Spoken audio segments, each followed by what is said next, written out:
See, there's a reason, especially going through the vortex through different solar systems and constellations.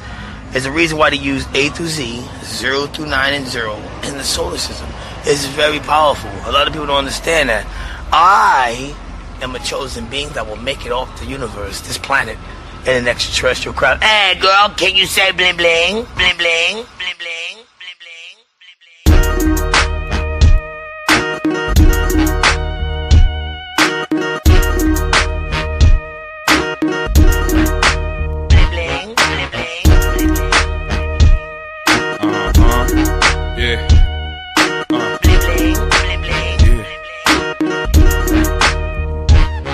The game plan is economics. Crowds are cope, I rock it.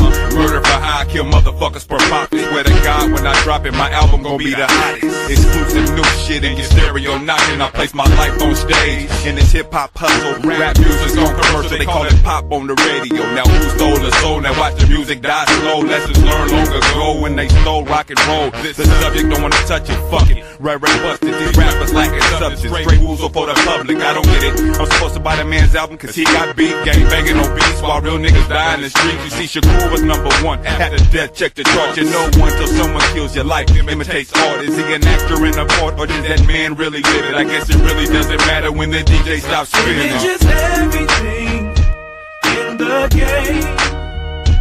Big body, blue eyes. Hey, what's happening, y'all? Welcome to another episode of the PDXDOPE Live Podcast. I guess I'm your host, Mr. Ray Nelson Jr., better known as Double R, aka Ray Gism. Let's get it. All right, today is November 22nd, 2024. I'm going to go ahead and get my crew introduced. I got my man, Mr. Marcus Hofer, in the building. What's up, you brother? You're on mute. You muted like a motherfucker. I can't hear nothing you saying. Probably some fly shit, too. You said some fly shit, my nigga. I heard that. Hey, what's cracking? Another Friday, these days was faster than a motherfucker. Oh, so you was doing your rap shit and nobody can hear you. Anyway, next up we got my man, Mr. Jermaine Mason in the building. What's poppin'? This is on mute. Niggas is on mute when they coming in. They got their hot shit. They didn't get their hot shit off. What's happening? Hey man, what's good, man? Hey, happy birthday to the both of y'all. Oh yeah, right on. Appreciate it. Much love. Sir, you done made it another trip around the sun, man. Absolutely. I'll do it big tomorrow. All right, so we got my man Scooty in the building. What's up with you, brother? What up? You got it. All right, and last but not least, Miss Petty AF in the building. And we do got Elijah and Claire will be joining us in a minute. They are running a little late. Okay. Yeah. So what's up, y'all? Y'all ready for Thanksgiving next week? Yup. Let's do it. We got Thanksgiving tomorrow. Oh, you said Thanksgiving tomorrow? Oh, y'all doing Friendsgiving? So, all the family members be like this, so it was like, well, let's have all ours right here. Like, everybody, you know, it's hard to try to get everybody together on Thanksgiving when everybody got spouses. And right, like right. So this was the time that worked out for everybody to get together and do something. Tomorrow. Yeah, no, that's what I'm saying. Tomorrow. Yeah, right on. All right, so but they call that Friendsgiving. At least that's what I heard. What you doing, Bill? You dealing with family, or you cooking at your house? What you doing? Man, I'm going to my mom's house actually this year. But I'm doing all of the cooking mainly, you know, as usual. I mean, my mom is gonna do like the dressing and probably, you know, maybe like the gravy or something. But other than that, you know, I got everything else handled. Right. Yeah. Scooty, what about you? You cooking? Negative. I'm just posting up wherever there's somebody say there's food. Hey, it must be nice. It must be nice. Hey, food in the game, huh? Food in the game. You got the game and food? All right, I'm there. There you go. Yeah. Well, yeah, we'll be over here, me and Patty, with the family doing our thing, courtesies of her, I of course. always cook. Yeah. What, you don't want to cook or something this No, I year? said I always cook. No, I ain't tripping. Yeah, I I ain't know you tripping. always cook.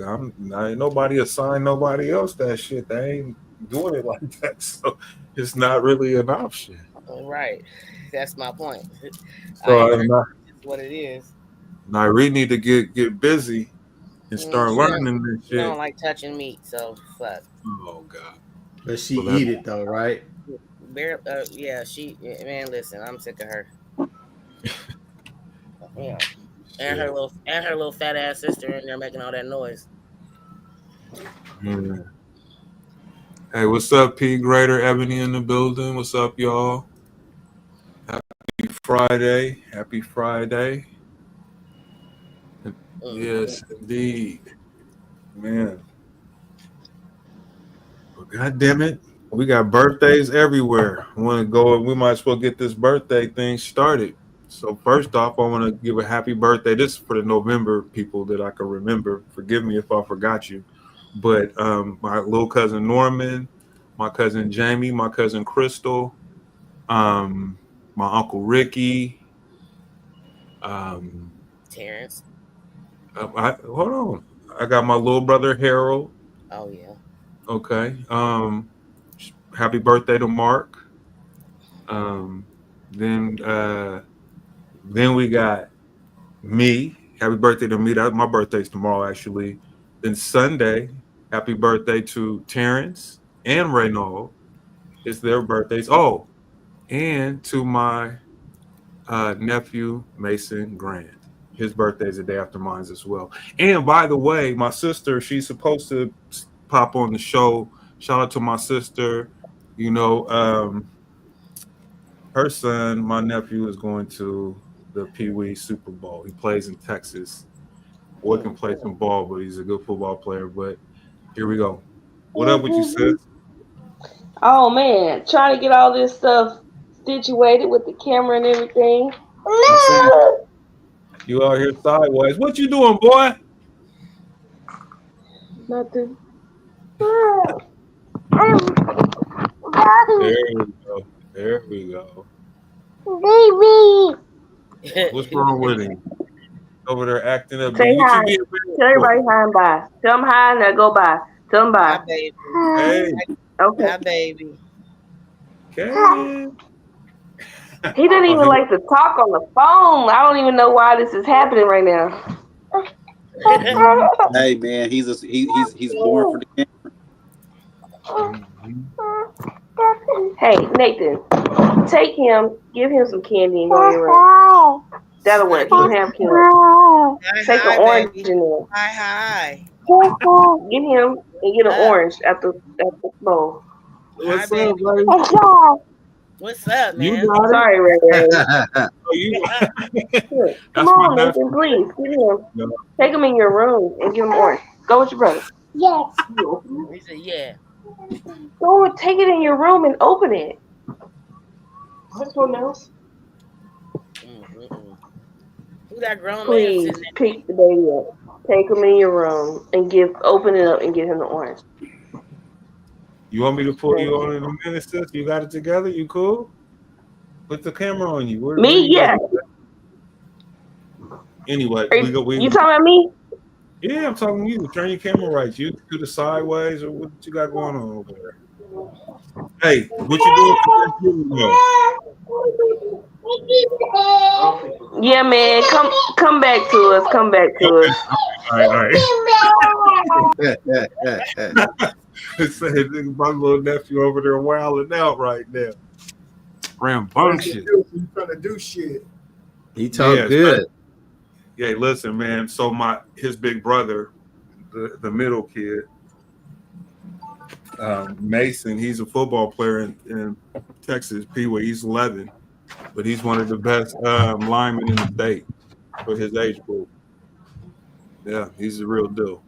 How big is he? I haven't seen him in a that few was him sitting years. on the couch, wasn't it? That was him on the couch. I think so. But Yeah, he can he do it. God damn, he looked like a man. Shit. That's not So that listen, grown man.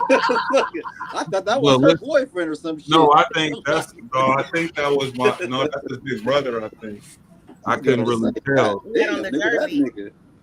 The fuck they feeding Hold that on, let little me. I gotta shut my door. Hold on.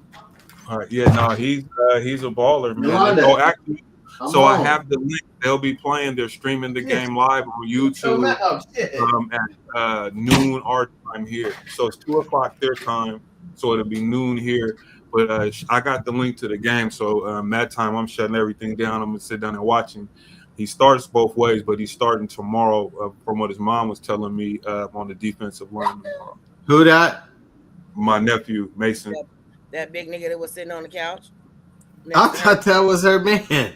No, Hey. that's the boy. Shit. That nigga That bigger big than the nigga. mother. That big That old was boy. right. I think that was his dad. I think No, that was not. No, that is right there. That is him. About, Ray. He done got big.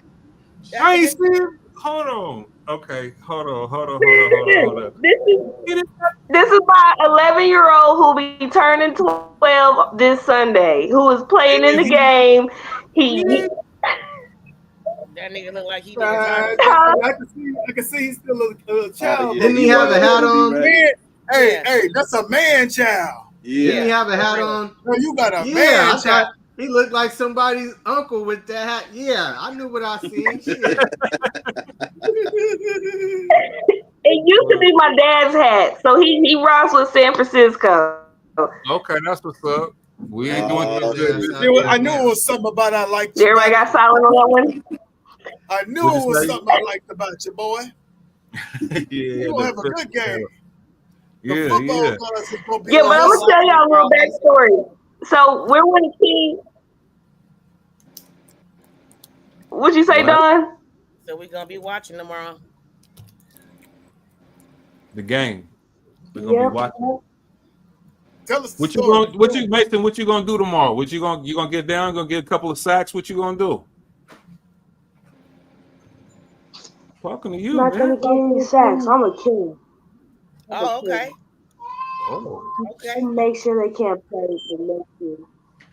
Okay. Listen, I got to tell y'all though, it was like two seasons ago. I was doing community service at the food bank, and then the manager was a dad from White House of Town by us, and he was and one of his coaches worked there, and he came in. I didn't know he worked there until that day. He was like, "This is Mason's mom. This is Mason's mom." He was like, "Oh, that's Mason's mom." So, and he was like, everybody's talking about your son, and I'm like. Now I'm just a chauffeur, mind you. And I'm like, what? Who's talking about him? So apparently he's like a big man in the Pee Wee circuit. And they told me to join this other team. I didn't. We were loyal to a certain team that we were with, and then I decided to switch, or us together we decided to switch, and that's how we're making it to the Super Bowl. And he does. He plays both sides. He's in probably 3/4 of the game, and that's a low number. However you want to look at that, and it's pretty big because I think you guys know a lot of these football players come out of East Texas. It's football is serious around here. Right. That's right. what Oh yeah, he on his way. He on his way then. Keep your grades up. Oh yeah. Hey, Great. boy, Stay away from tomorrow, them sack listen. chasers. Hey, listen to me, boy. Listen. Tomorrow, let me turn my camera back on. I was fucking weak. Hey, tomorrow on defense, just wreck the play. Wreck it with just hit it with all kind of violence and abandonment, and you will do very good, son. He played Hit in him college. hard. Hit He him played hard. quarterback for Oregon State, the college I went to. He was the quarterback for us. So he from there too. He from Texas. So he got that Texas in him. I grew up on the northeast side of Houston, Texas, and when I was going into high school, my mama and them divorced, then I moved to Sacramento and got blessed to go to the right high school. Like what you talking about, how them people, my mama got lucky and we was at the right high school, hood high school. There you have it. Yeah. Look at my man. We're gonna be watching. So let me show y'all this. No, come on. I'm gonna show y'all this real quick because I know the whole podcast is not about him. He's so embarrassed. No, man. Okay, so there's a chain that you get. Uh-oh. Okay. Do y'all know what pancakes are? Yes. Yeah. Knocking people So out. whoever Yeah, gets the most yes. pancakes. Yes. Where's your helmet? So anytime they do it, they get the stickers. He's the top person. He's got, what is this, 30, Look at you, boy. 39 on here. Damn. Look at 39. Oh yeah, man. 39 for the season. You going to the league, man. You Bro, he's definitely gonna get an NIL deal. He's You finna get paid, disrupting the probably. game for sure. Hey, look that- here, mama. Amberly, you need an NIL. Huh? You need an NIL agent. Holla. Oh, his uncle Get right, an his agent? uncle is right over here, man. And his mama's just fine. She Listen, got- I'll be in touch. Yeah. I know he needs. Hey, we might be in Portland. Holler at us this summer. We might be there this summer. Holler at us this summer. He's a superstar for sure. Yeah, he may not even need the league cut of Portland shit. Where y'all at?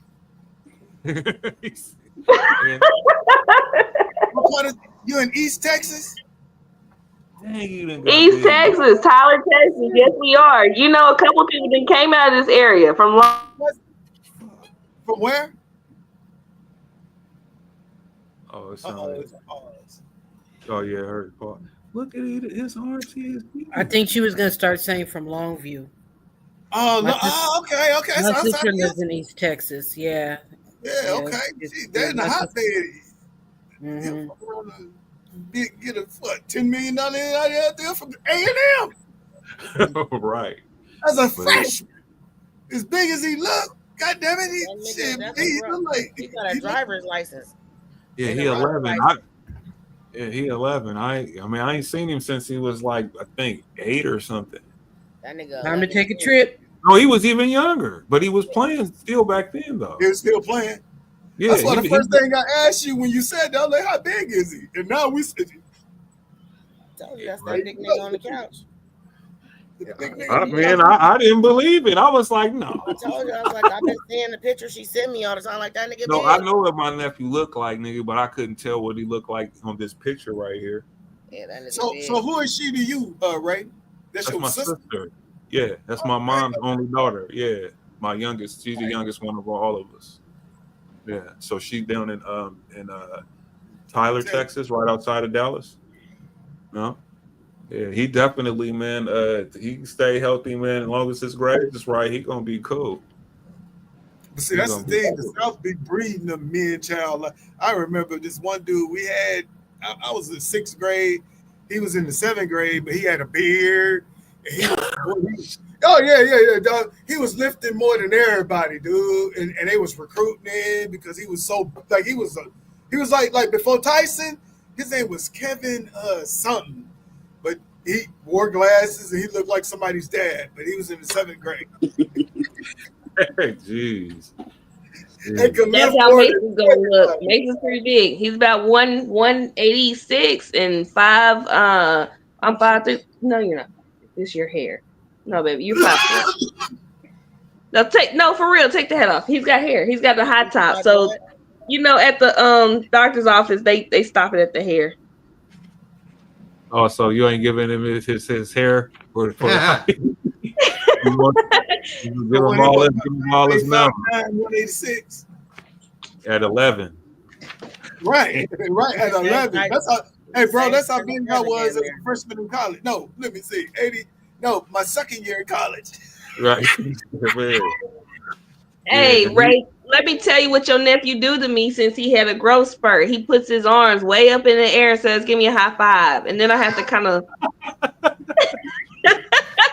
jump a little bit. Man, yeah. Look at him. Yeah, he going into the league, man. What college do you want to go to?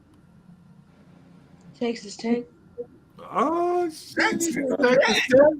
Texas Tech. Okay. Wait a minute. So why Texas Tech? Are they the Longhorns, right? No. That's the Red Raiders. Oh. Why Texas Tech? I don't know. It's like they got a solid football and good academic. Okay. Okay, there you go. Fans, man, with the Tech. There you go. Y'all ready? He all right.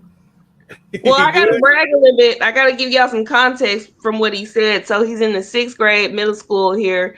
AB honor roll. All his classes are honor classes, and he's in band. He plays the saxophone. Come on now. Go ahead, baby. Man, you cold. Yeah, there you go. He cold. That's what's up. He cold. Hey, what's Yeah, your name again? I'm sorry. I'm a family friend. What's your name again? Mason Grant. Mason Oh, Grant. he already they getting them ready for how to talk to the media and everything. Yeah, Mason Grant. That's a nice name too, Mason Grant. Got a ring to it, my man. Hey, absolutely, man. Hey, man. Put your face to the camera, man. Look up.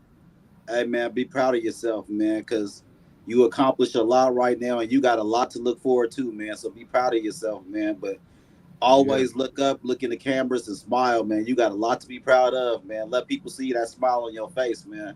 Because it's gonna be contagious, man. So let people see your personality with all that hard work that you've been putting in out there, and it's gonna come. They gonna come to fruition for you, man. And you're gonna make a whole lot of money, a whole lot. Oh yeah, we're gonna interview you on Football Talk Tuesday. So I'm gonna talk to your mom though, but we had California. Bring him on. Yeah, Yes, he sir. comes on. We'll bring him on.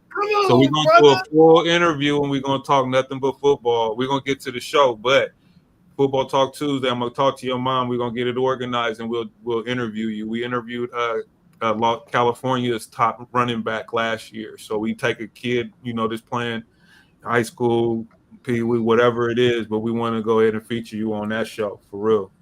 But I'm proud of you, man. Keep doing your thing, man. And I like that you on your academics, man, because a lot of people a lot of kids would never say that. That's my nephew, y'all. Yeah, right there.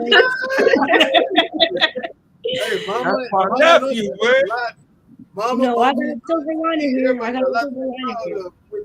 Oh, he's trying to say something. Boy, go ahead. I can lift 210 pounds already. Just saying. Damn. Just saying. Okay, then you gonna be confident. Tell him. Just saying. I love it. Oh yeah, last time I seen you was like 6. Yeah, I know. He's itty bitty, right? Yeah. She was so tiny, and now you just a grown man with a liquor license and a driver's license and stuff. Look at you, baby. All big and stuff. Oh man, I can't wait to see you again. Wow. Hey, we're trying to come back. Please believe me. We working on it. He spit down my vent, nigga. I remember that. What did I say? He thought it was a drainage. Yeah. I was like, oh my God. I was like, what are you doing? Yeah, my nephew. Football player Mason Grant, man. Look at him, y'all. Y'all gonna see. You gonna hear his name on Saturdays and Sundays, and Friday night in Texas football, which is a big thing. So check it out tomorrow. Big Super Bowl that he's playing in. Who you guys playing tomorrow? Carthage.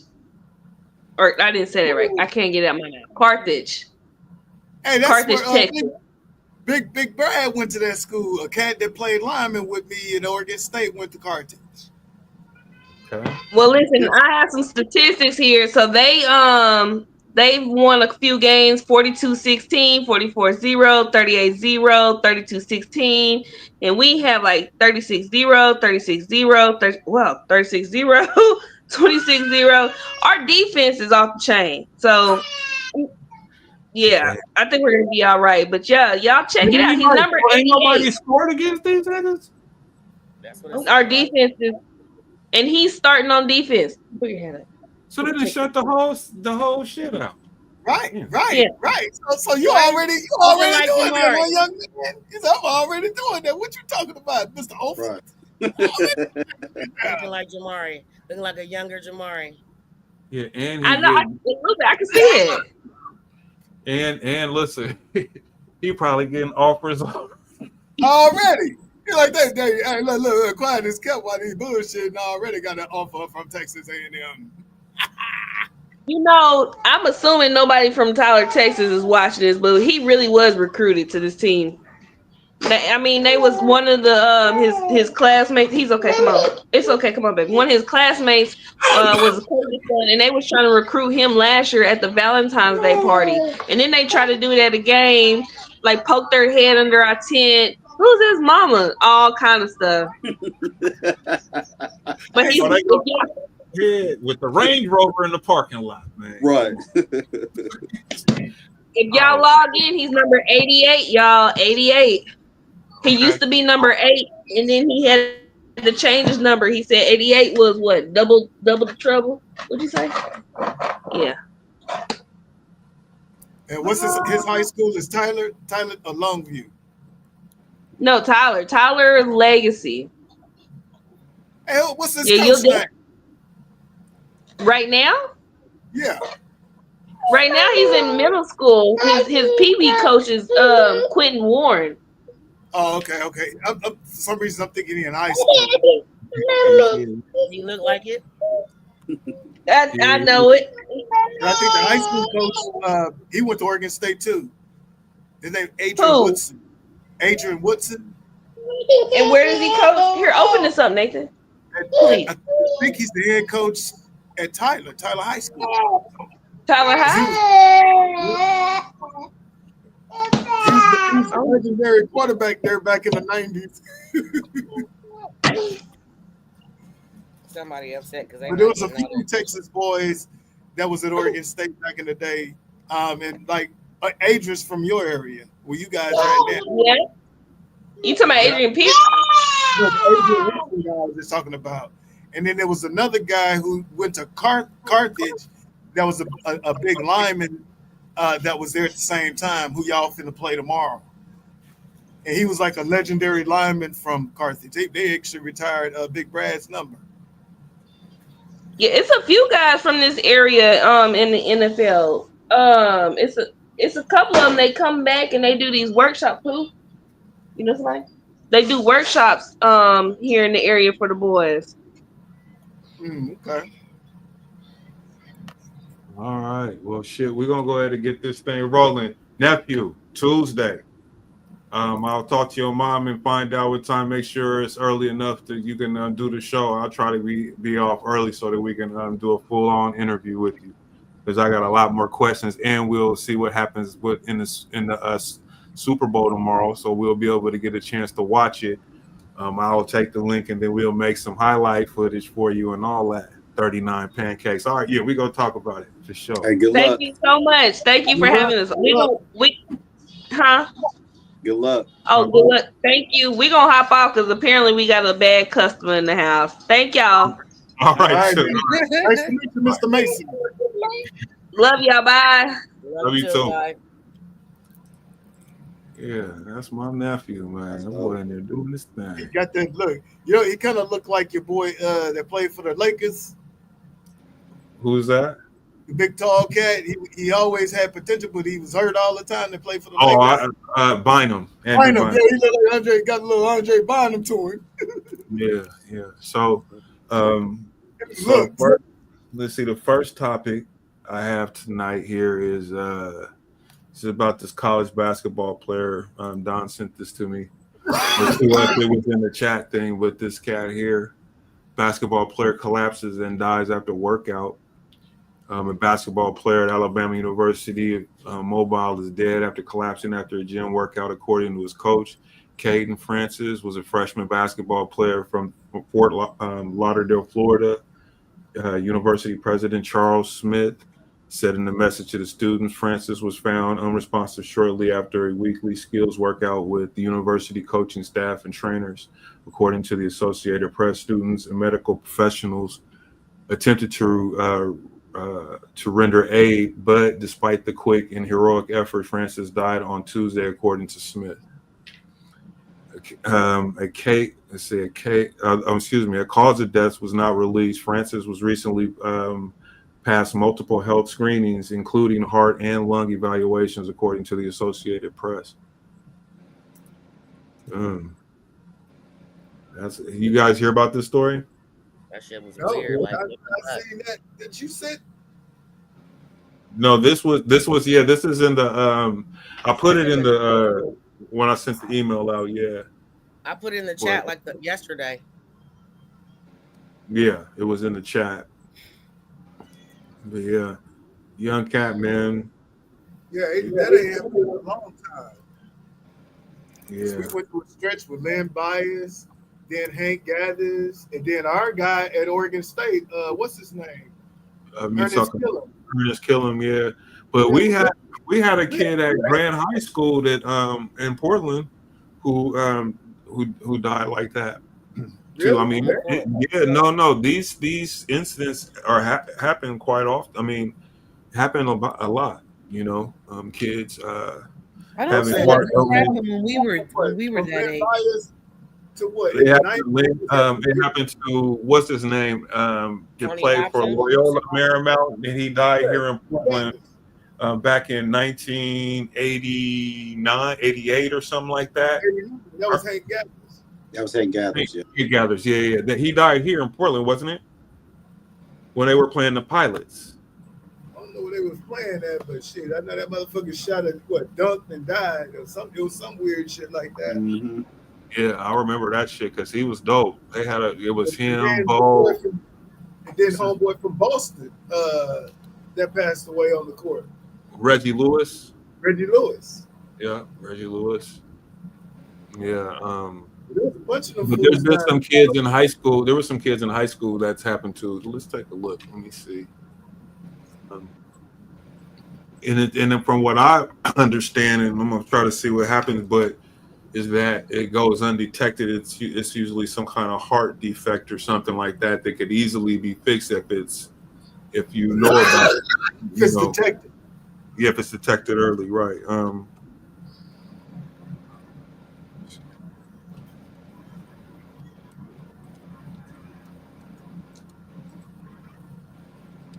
It's a type of a atrial fibrillation type situation where the flaps are not flapping, or the blood flow is either is pooling, or it's like a mechanism, and if it's not working right, and you're overexerted or whatever you're doing, it'll stop your heart instantly. You're gone. I can't remember, but like he said, it's a little condition. Yeah. So what's this?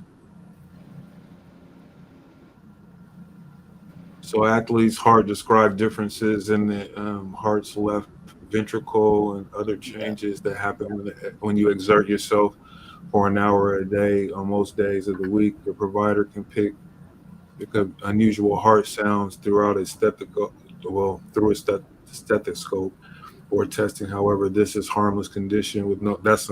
I ain't talking about that one. Let's see.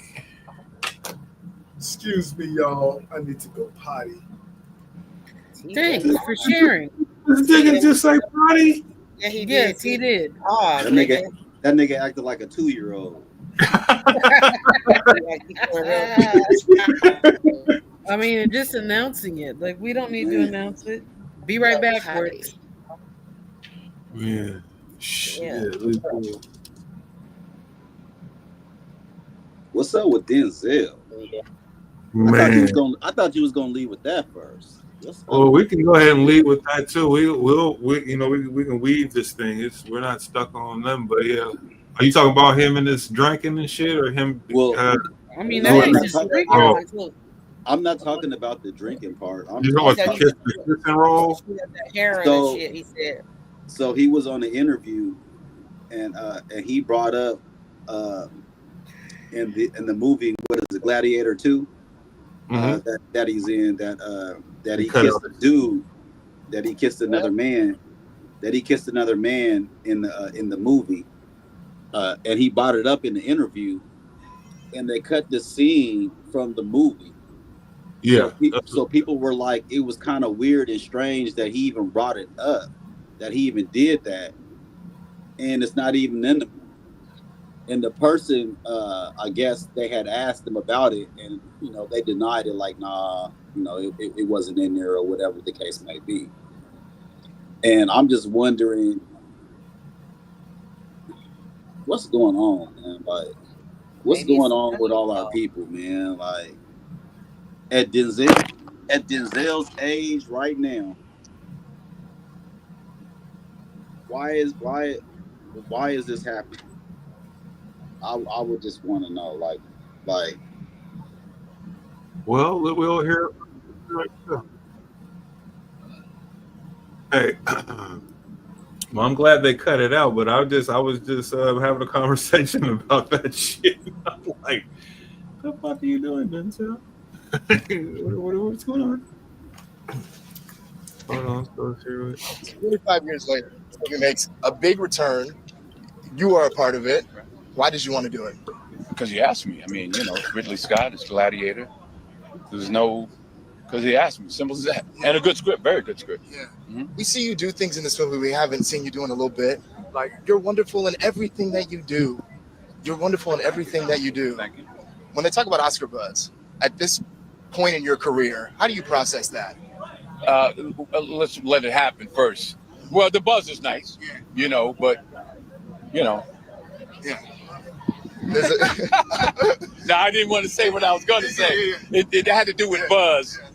Go ahead. I'm looking forward to seeing you on Broadway. I love seeing you return to the stage, playing Othello in a role that you played when you were 22 at Fordham University. That's correct. I think I know the part a little bit better now, and I'm looking forward to it. I'm looking forward to rehearsal. You love being on stage. I love it. Yeah. That's where I feel like it's really the work is born. That's the actor's medium. You know, film is a director's medium. Stage is an actor's medium. Big headline about a certain scene, a kiss that was omitted from the movie. Why do you think they did that? It wasn't even a big deal, really. I mean, I that's about what it was. You know, and I kissed him on the hands. Thank you very much for sponsoring. Nice to see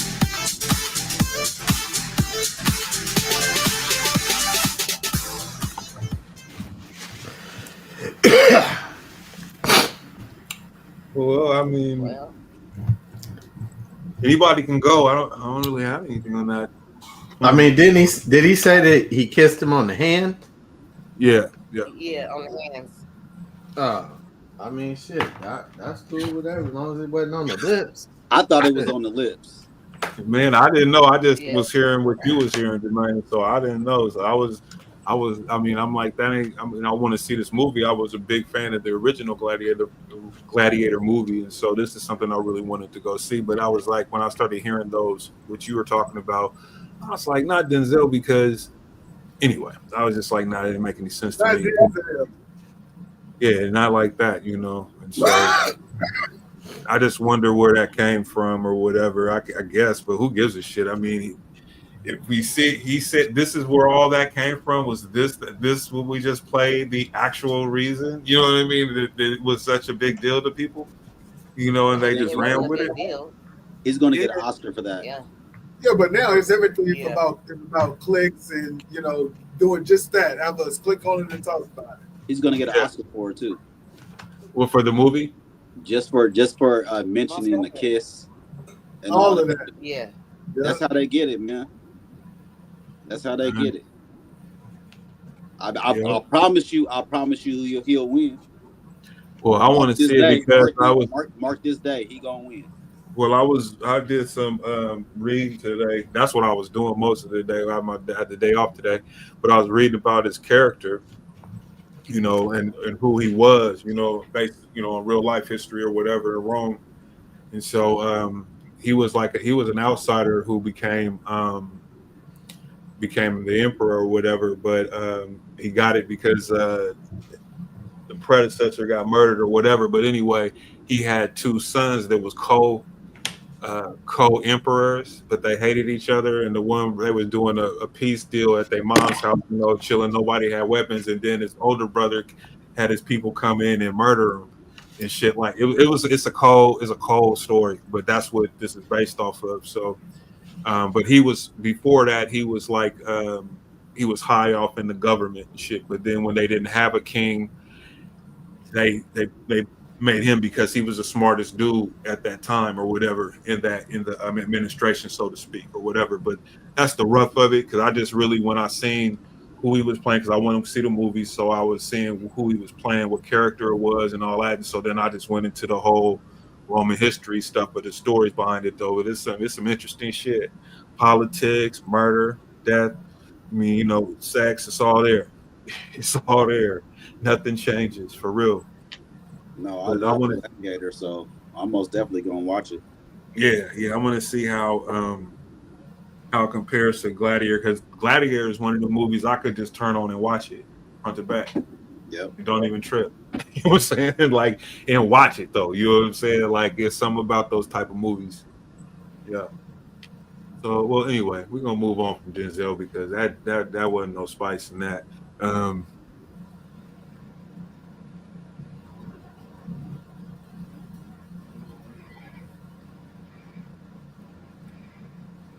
Suspect arrested on $1 million murder warrant and fatal shooting of a homeless man in Washington. What? Oh, and so the exit off of where I work at, no Mill Plain, they starting to. There's a lot of homeless people that's camping off on the exits, and so there was an article I was reading there. It was kind of talk about that, and they were talking about the homeless people from Portland are starting to head north over there. Yeah. Man, Thursday when I was coming into work, bro, and I'm getting off the exit, and I look to the side, and bro, it's just like it's all blue, just tents everywhere. It looked like a little city, bro. And then when I leave on the exit going off, they got both sides of the exit, bro. I'm like, man, this shit ain't going away, bro. It's not going away. It's like cockroaches, an infestation. We're gonna go from one place to the next place. Hmm. Yeah. As long as they stay their ass over there, I'm cool with it. I love it. He said, "I love it." Yeah. So this girl, I see the story right here on Law and Crime. A mom left her toddler at home alone with 2 dogs so she could travel out of town to visit a man she met on a dating app. Reese, her name is Reese Louise Myers, 25, stands accused of 1 count of abandoning or endangering a child, according to Killeen Police Department. The incident is in question dates back to the middle of the past summer. The defendant was finally arrested near the small city of Barstow in the Inland Empire region of Southern California on a fugitive warrant either this month. There should be 1 count for each day that she left that baby alone. Like, there should be a count for each day. I agree, man. How old is we gonna find out? You didn't even just leave her at home alone. You left the whole state. Right. You didn't just go out to the bar and have a drink. You don't even get to go to the gas station in this situation, but she did way beyond that. She gonna get some probation and she gonna be cool. Yeah, because they don't want the kids to go to foster care. Probably. And some parenting classes. Listen, the kid is gonna go to foster care. The problem of it is that they don't be penalizing these women when they be doing shit like this the way that they should. Yeah, it needs to be harsh penalties for stuff for shit like that. I feel like that's the type of thing, and no, I'm not gonna say that. But I mean, a woman can have a baby. I mean, a woman can have a baby right now, and go leave the baby on the doorstep or somewhere, and it's okay. Where can they do that shit at? Yeah, there was a man and a woman. I don't know what their relationship was to each other, but they just happened to be out eating somewhere, and a teenage girl came into wherever they were eating and just handed the woman a newborn baby, and she cut out. Like, the baby's in a towel. I don't even think the baby had like brand new, like hours old. Man, this shit and I have no judgment on that, but like, I was thinking to myself, I don't know. I mean, the police had to come and I know that. And I was thinking to myself, I don't know that I'd be turning that baby over. Like, they didn't put this baby in my arms. Now I'm stuck raising a baby that maybe I didn't want to raise, but hey, if a baby lands in my arms, like, this is where the baby's staying. Yeah, I've heard stories where something like that's happening, where a lady who was on drugs, she did something similar to that, giving the baby to someone and was gone for like almost a year or something like that, but then kind of got her shit together. And the woman she left the kid with was like, no, you just can't, you ain't coming back and getting the baby, because she fell in love with her, was taking care of her and all that type of thing. And she had a This good is my life. baby now. And Claire, she came to fight back. It's a good thing that you work in administration and you don't work on the ground floor. On the floor. She couldn't work with me. Because have a baby. Yeah, you gonna have 10 babies by the end of the night. I used to work on the floor. I used to work in the clinic, but I worked on college, so it's a little different. I know. Yeah, you gonna hear I a wouldn't whole be bunch able of to horror like. stories. I would feel like each baby is Moses. Like the baby was given to me. God wanted me to have this baby. Now I got this baby. Thomas and Terrell probably be like, "Oh my God, Mom got all these kids." Just dropping them off at Claire's house. I mean, but no, like seriously though, if somehow some baby, like literally, if somehow some baby landed in your lap, literally, some kind of way, on your doorstep, you're walking down the street, you're going into your job, and you see the baby there, like, would you want to keep the baby or not? No, not me. I know. I'm gonna make sure that I'm gonna take the baby to like the hospital. Absolutely. Or somewhere. Yeah, you gotta take the baby to the hospital. Absolutely. I'm not saying not. I'm gonna get it safe. I'll get the baby wouldn't safe. you always wonder what happened to the baby after that, though?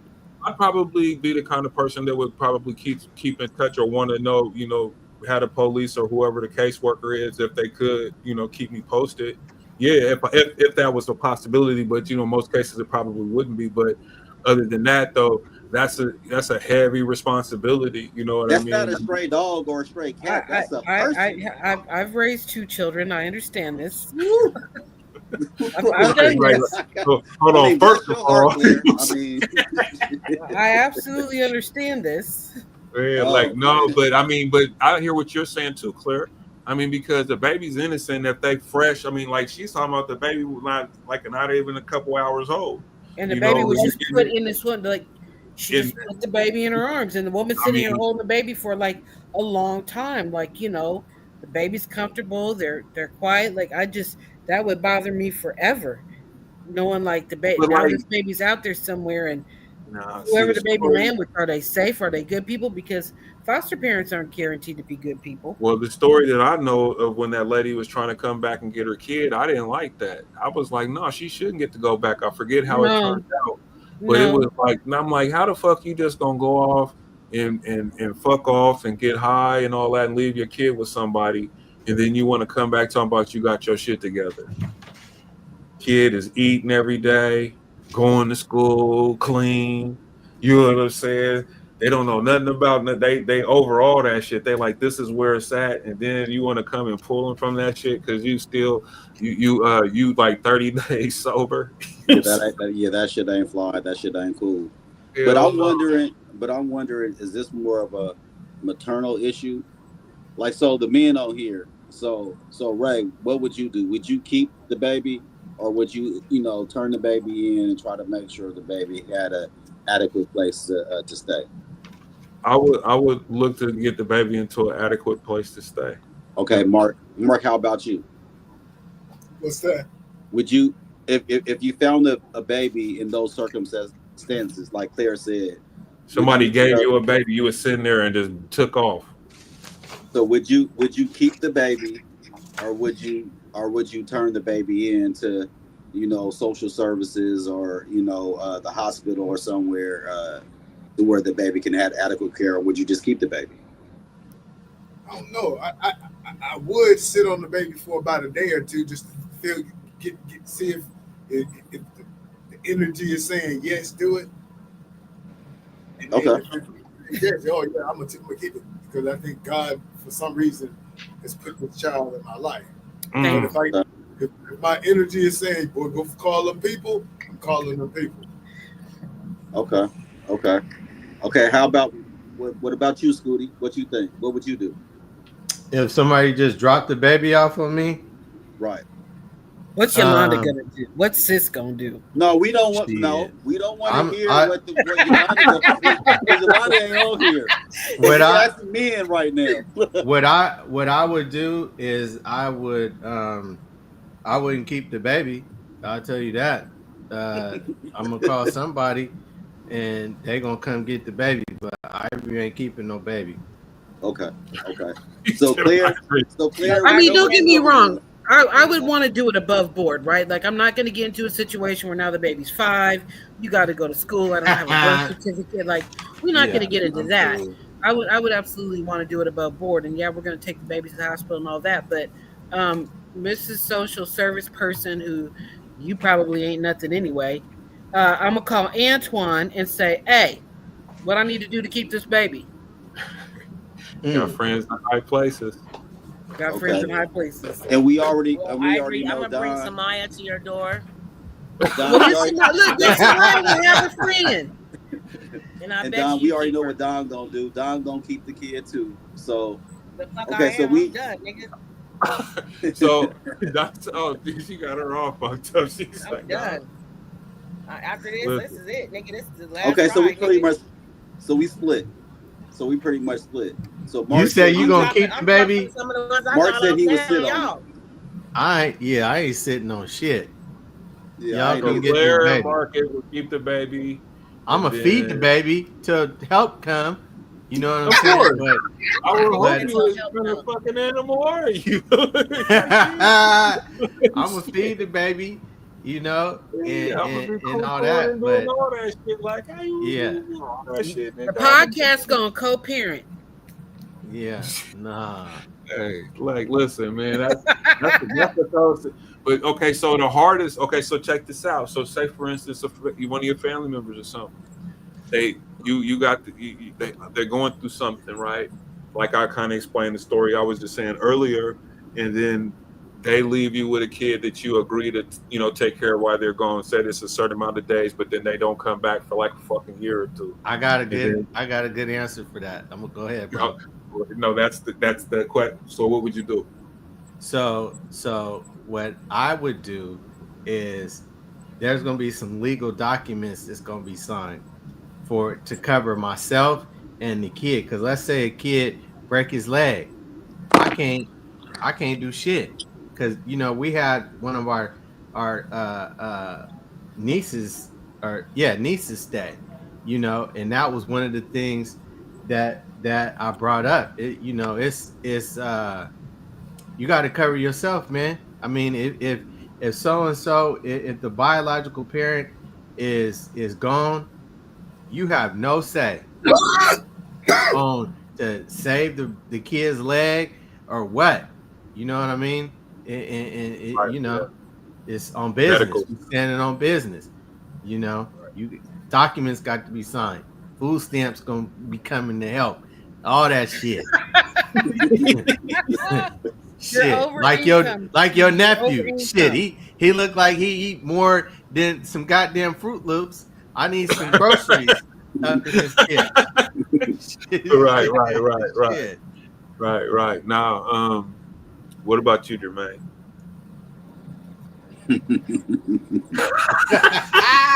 Oh, wait. And it also depends which family man, you know what I'm saying? Because if somebody is out in gangs and running crazy, let's say I had kids, I gotta protect my home.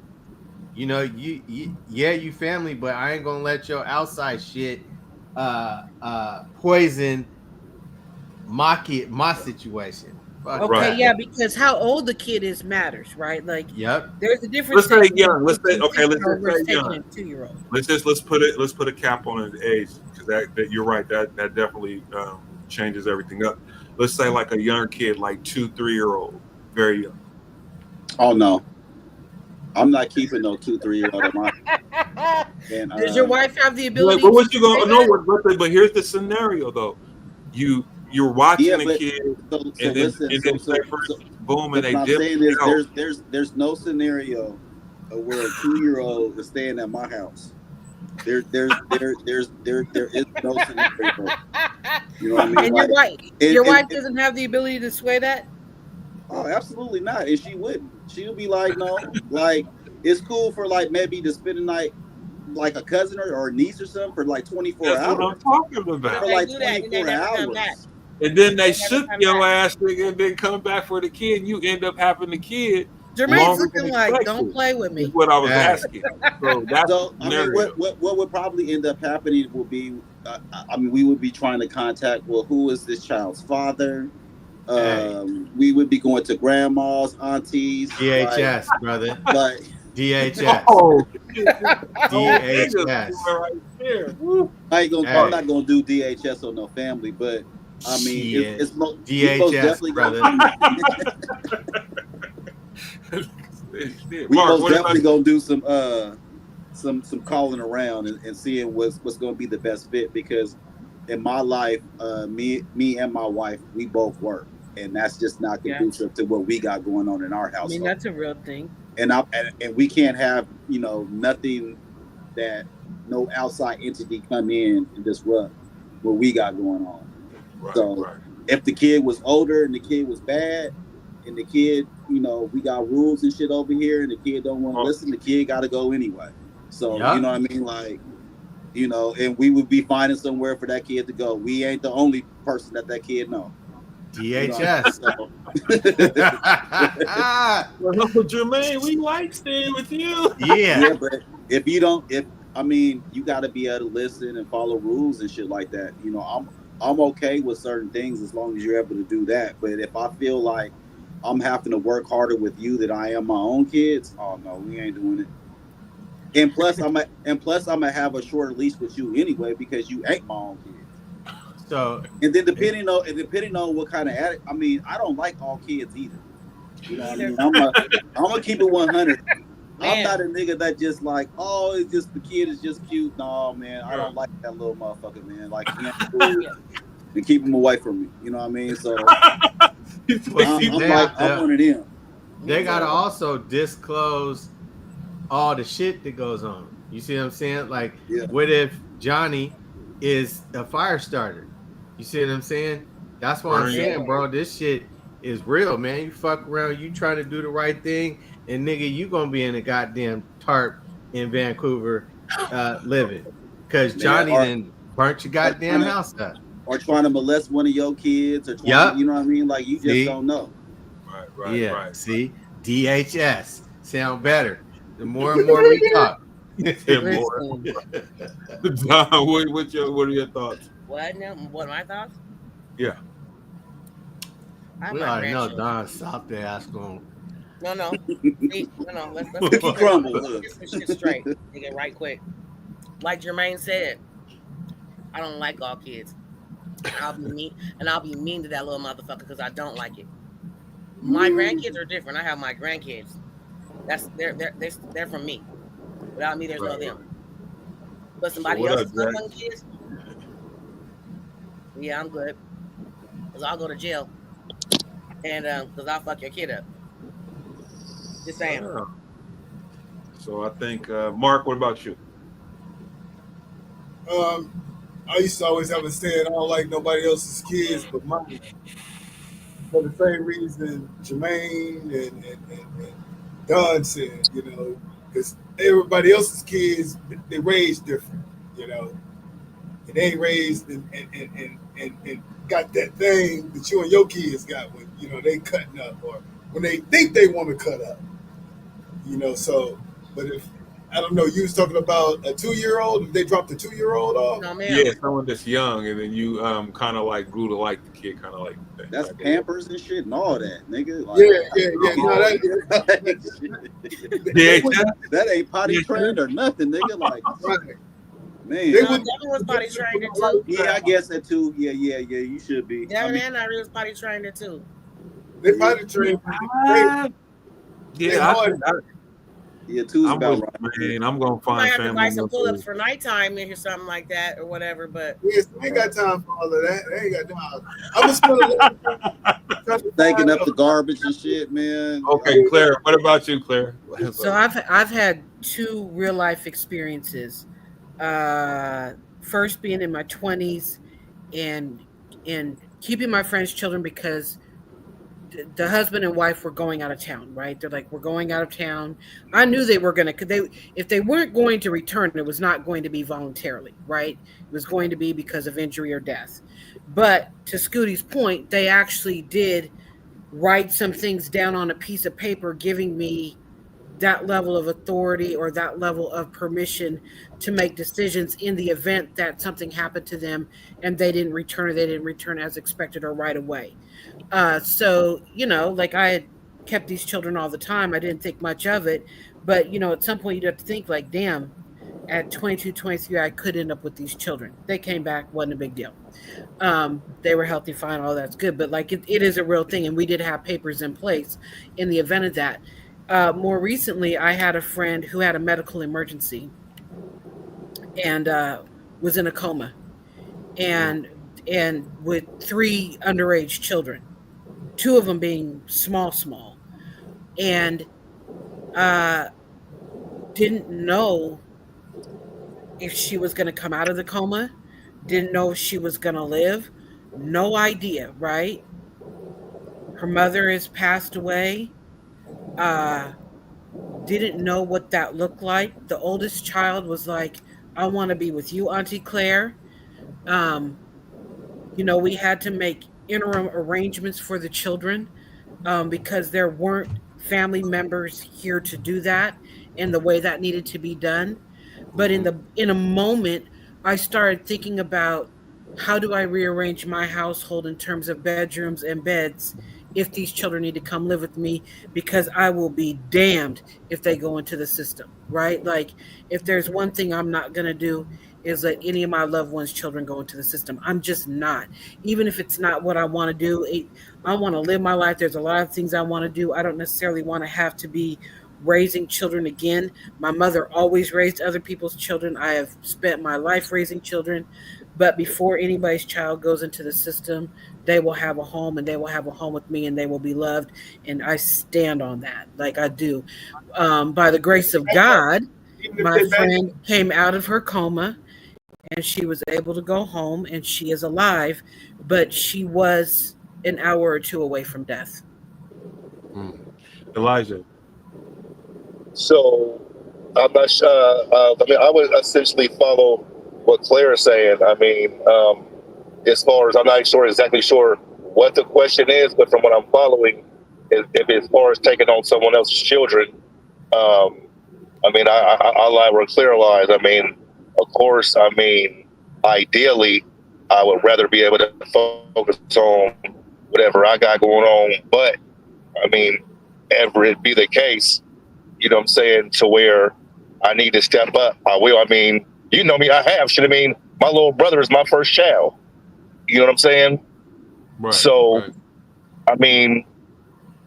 to me, it kind of just, for me being who I am, that would go without saying. But like Claire was saying, ideally, I would rather not have to. Yeah. It also depends on the kid too, though. What kid is it? Right. You know what I mean? That's a big deal too. You know what I mean? And how many of them motherfuckers is it? I just said one. I didn't say like a whole bunch of kids. Yeah, shit. Now, usually it'd be a lot, nigga, and so that's a lot, nigga. But here's the thing, though, and it's interesting though, because I don't think that there's no wrong answer here, but I have to give a shout out to people like Claire and Elijah, that will do that. You know what I mean? For family and stuff like that. Because there's a lot of people out there that have done that, or have been there for people whose parents were absent or wasn't there. The reason why I said that is because I did that for somebody we both know, and she had a baby that was addicted to drugs, and she had her other kids staying at one of our other family members' house, and I went and got one of them kids, and I helped take care of them kids so she could get on her motherfucking feet. But at the end of the day, that bitch want to turn around and come back and act like a motherfucker did her dirty.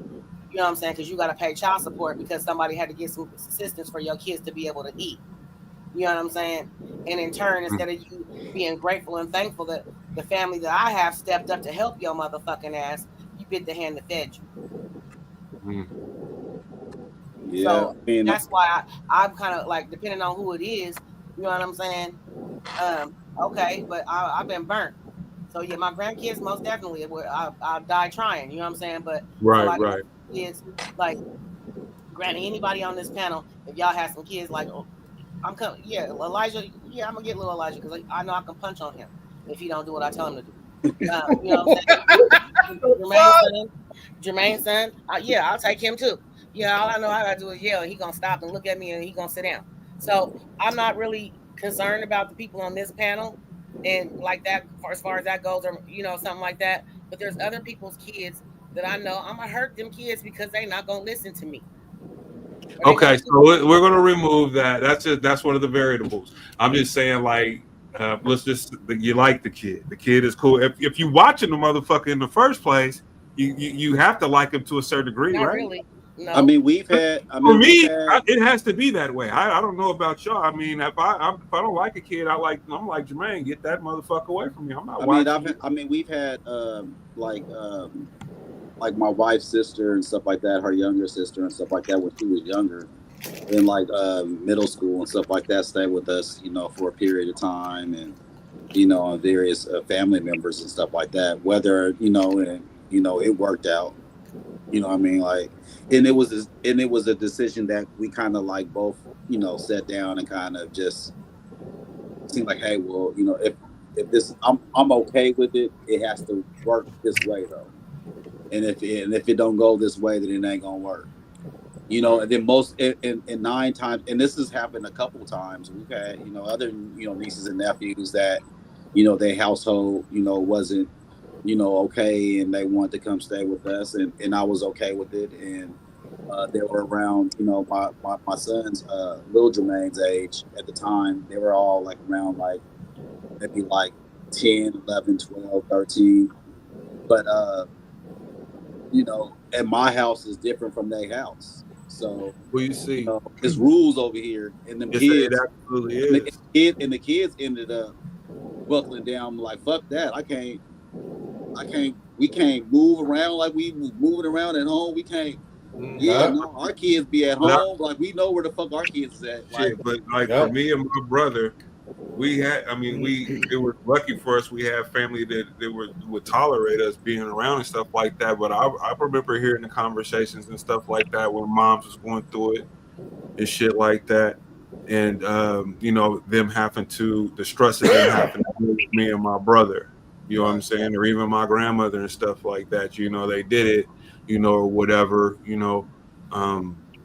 because that's what family do. But I mean, they also was like, it was, we get a blanket. We wasn't no bedrooms or nothing like that. My grandmother's house, that was different. But even her, though, you know what I'm saying? But, I've been through that shit as a kid. You know what I'm saying? Like most of my motherfucking life. You see what I'm saying? And so it's like, I mean, I get it. I mean, that's why I kind of like, as we was talking and I'm listening to everybody and shit, and it kind of reminded me of how it was for me growing up until I came to stay with my grandmother. And then, because I never was made to feel like that with them, because they did do the things like Jax or what Clara is talking about, make sure the nigga had a bedroom and fed a nigga, and shit like that. If you in my house, nigga, I'm not gonna tell a kid, nigga, nah, nigga, you gotta go to the garage and go eat, nigga. We gonna eat this, and we gonna eat that, nigga. Like, you know what I mean? Like, they weren't doing this like that. I'm not cut like that at all. Like, if you with us, if you in our household, you a part of the family. You know what I mean? So that means that the 100%. rules that includes the rules of that of what we got going on in our household. You have to abide by those rules the same way as our kids have to abide by those. So that's just how it goes. So if we going somewhere on a trip, everybody going on a trip. It ain't no different. We all going out. So it ain't no different. We ain't treating kids no differently or nothing like that. No, they get a Happy Meal and you get noodles with Hell no. I mean, that's just like, I'm not like. But let me say this though, so people don't think I'm the devil. My house was the oasis for the whole pandemic for all kids. I had the pool, the swing sets, the movie screens, all that shit for the kids. Not just mine, other kids too. And there was a lot of kids that would come around. My little cousins, they bad as fuck. I love them though.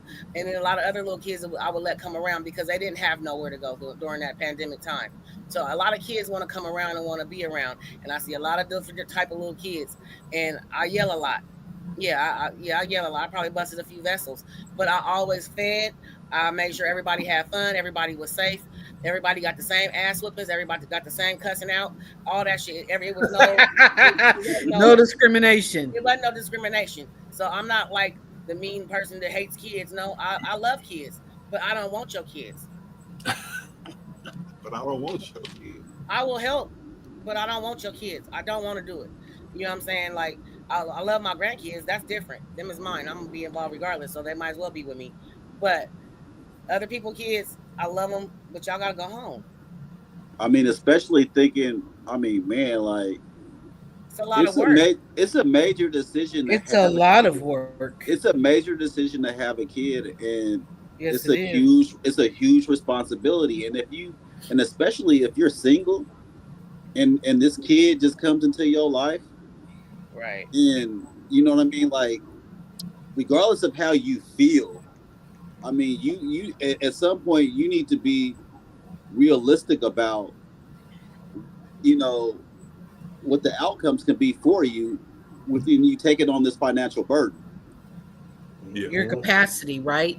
Absolutely. What's your capacity mentally, emotionally, spiritually, financially, physically? Like there are things to consider. You're right about that. It's gonna feel. I mean, the baby. I mean, it's gonna feel. Everything is gonna feel good in the moment. But I mean, reality gonna hit. It's like, oh well, it's a 2-year-old. This 2-year-old got to get. Where's daycare at? How you going to work? Who's watching? Right. Like, your whole life is upside down. All of the logistics. It's gonna change your relationship with your significant other too. Mm. Yeah, if you have one. The stress. You don't have one. Yeah, the stress. You know, I mean, think about you got a girlfriend, right? Who, you know, y'all been down for a while, and then it get too much, and she like, I can't take this. You know, I mean, it's better you learn sooner than later, but I've got podcast appearance. Possibly. Here y'all go. We drop her off at the thing. What's up, girl? Hi, Maya. I'm gonna bring you to see your Uncle Daddy, and I'm gonna take you to see your Papa Ivory. Hey, but as long as she eat and ain't no crybaby, I'm with it. Oh, she gonna eat. Mama. Hey, what's up, Mama? She been eating. You see all that? Mm-hmm. That meat right there. Hey, girl. Hey. What's up? What's up? She looking at all them pictures, them bubbles on there. Hey, girl. What is just wake up? No, this nigga been in there yelling and talking. Now she quiet. She looking at the screen like, well, who are all them people on there? And what is going on? She want to touch. She want to grab it. I'm trying to hold her back. There she goes. See, she's trying to grab it. Well, touch is a big sense at that age. Big drools, big drooling. You know what I mean? Sure. So this is a lot of work right here. This little thing. I mean, right the here. reality of having children, whether they're yours or somebody else's, is you're raising a human being, right? The commitment is to raise a human being. And so it's, you know, for all the people who haven't thought about it, I've thought about it. It's raising a self-sufficient, kind, independent, responsible, loving human being. I mean, that's the task at hand. A lot of people are just like, oh, I have a baby. But you ain't thought about what having a baby really means. And that's what it means. Mm-hmm. Yeah. It's a big, you just think about the fun and making it. That's what it is. I would totally agree with that. I mean, being a parent that's active in all my kids' lives, and you know, every day, 367. You know, every day, it's different. It's a whole lot different when you got to show up and with engaging them, yes, with no excuses. You know, because they're expecting it, and it's your duty. No excuses and no break. There's no breaks. Nah, it ain't. So no break. I don't. Even if you're not, I don't even know. if you're not at gas, no home, breaks. you still mom or dad. All gas, You're no still, breaks. you are still legally responsible for them. You are responsible for them until they are legally grown and able to be responsible for themselves.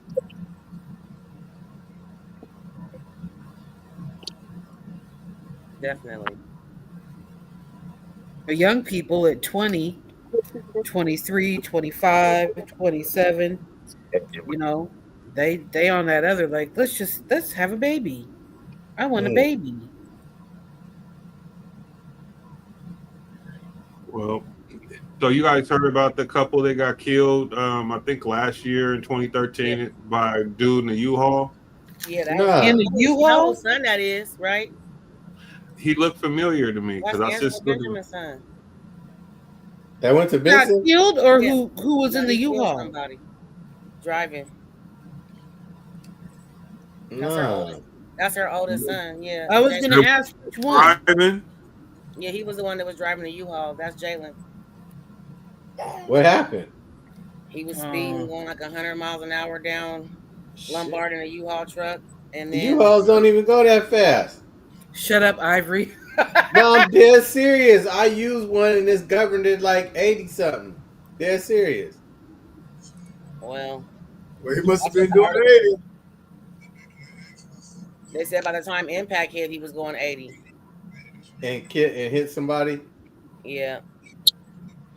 Like in Damn. a car? They were in a car? A black couple. Damn. And their dog or something.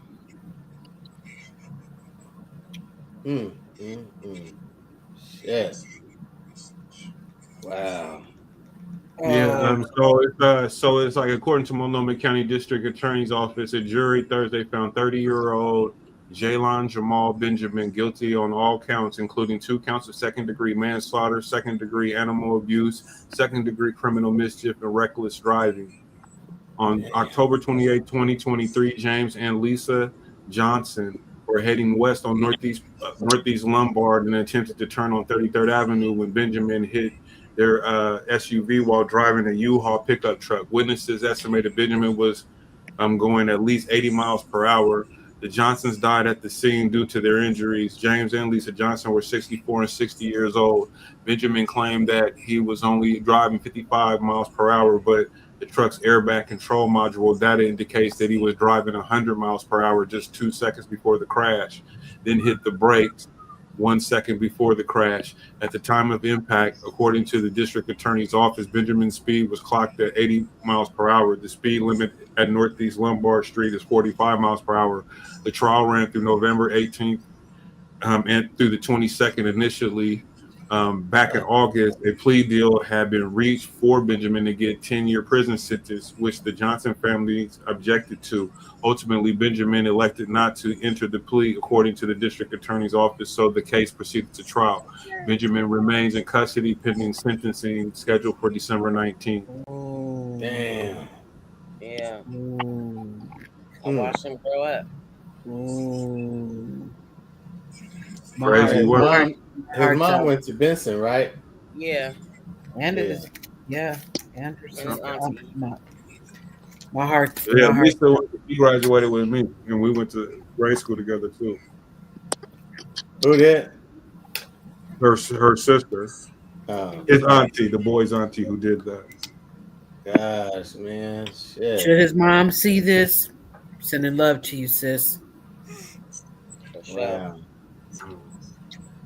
How much time you think they give him? More than 10. Because the plea was 10, It also right? depends on if there's any influence of anything too. You know what I mean? They're gonna look at that. Yeah, I would wonder if they probably would have said. I thought they might have said something. There she go growling. There she go. Now she at. Look at them cheeks. I'll be pinching them cheeks all day. Who's she growling at? Who are you growling at? This is her new thing. I know somebody that did that and got like 3 years. Well, hopefully he can do something and change his life around. Damn. Absolutely. That's crazy, man. Shit. That's heartbreaking. It's 15. Mm-hmm. And he's what, like 25? 30. 30? Yeah. Yeah, they're gonna give him like 15 or Damn. 15. Yeah, they're gonna give I 15 think the zinger's gonna be not taking the plea. because they would. If the play was 10 years, then he's gonna get 15 or 20. I'd say 20. But see, the other thing about it is that Is they're there gonna look. mandatory sentencing? Well, is it Well, what's the charge? you got to think about. He got a Is whole it bunch of vehicular charges. manslaughter? He has a whole bunch of charges. But here's the thing, though. They're gonna look at his history, his prior records. You know what I'm saying? Was there any alcohol or any impairment drugs involved? And all that's gonna play a factor. And the fact that you did not take the plea, they're gonna try to make an example out of you. Yeah, And that's you're the big black thing. male. They're gonna try to make an example out of you. Oh, he turned down the plea? Yeah. Oh man, I would have No, killed him. he No, didn't. the No, he family didn't. didn't. The family The didn't family want him. objected to the 10 years. Oh, Yeah. I was And so gonna he- say, nigga, you jump on that because you get credit for time served and shit. Hell The thing no. about it is that with them, the family not wanting that plea, they're gonna look at. They're looking at all kind of stuff. They're not putting everything in there because it would mess up their case if they did that. But like right now, it'll all come out in the end. But All it's like counts, 2 counts of second-degree manslaughter, second-degree animal abuse, second-degree criminal mischief, reckless driving. But it doesn't say what all the counts are. It just says those are included. right. Man, I missed the story. So what was it, DUI or something or what? No, it don't say if it's DUI or not. But the boy he was driving a U-Haul down Lombard going like 100 No, miles he an hour. did. He elected not to enter the plea. Right, because the family wouldn't. Yeah, so he turned down the plea anyway. They objected, but he elected to not enter the plea. This was important. So that's what happened? So it was Angela. Anyway, this kid, 30-year-old kid, killed this couple in an SUV on Lombard, 33rd and Lombard back in 2023. So he was found guilty, and so he was sentenced, or he hasn't been sentenced, but he was found guilty just recently, and they had offered him a plea deal for 10 years. The family objected, but they said still it was on the table, I guess, and he rejected the plea deal for 10 years. Killed 2 people. And a dog. Driving 100 miles an hour in a 45-mile zone. In a U-Haul truck. Yeah. Because there's something behind that. Is when they offer you 10 years, right? When you should get 20 years, and they offer you 10, it's because it's a hole somewhere. So he probably know, and his lawyer probably said, you know what, we could probably get this Laura or whatever. And that's probably why he fighting. But do you think there's going to be a repercussion though, since he was found guilty on all counts? You said he was found guilty on all counts? Yep. Yeah. Oh, he's a fucking idiot. Hey, you guys, check the chat. Yeah, he's an idiot. Just check the chat real quick. I'm just doing out something real quick, some real shit though. Like there's more to it. I know, like, but I just don't want to put that out here like that. Yeah, out of respect for his mom. You know what I'm saying? So, you know what I mean? Like we that right there.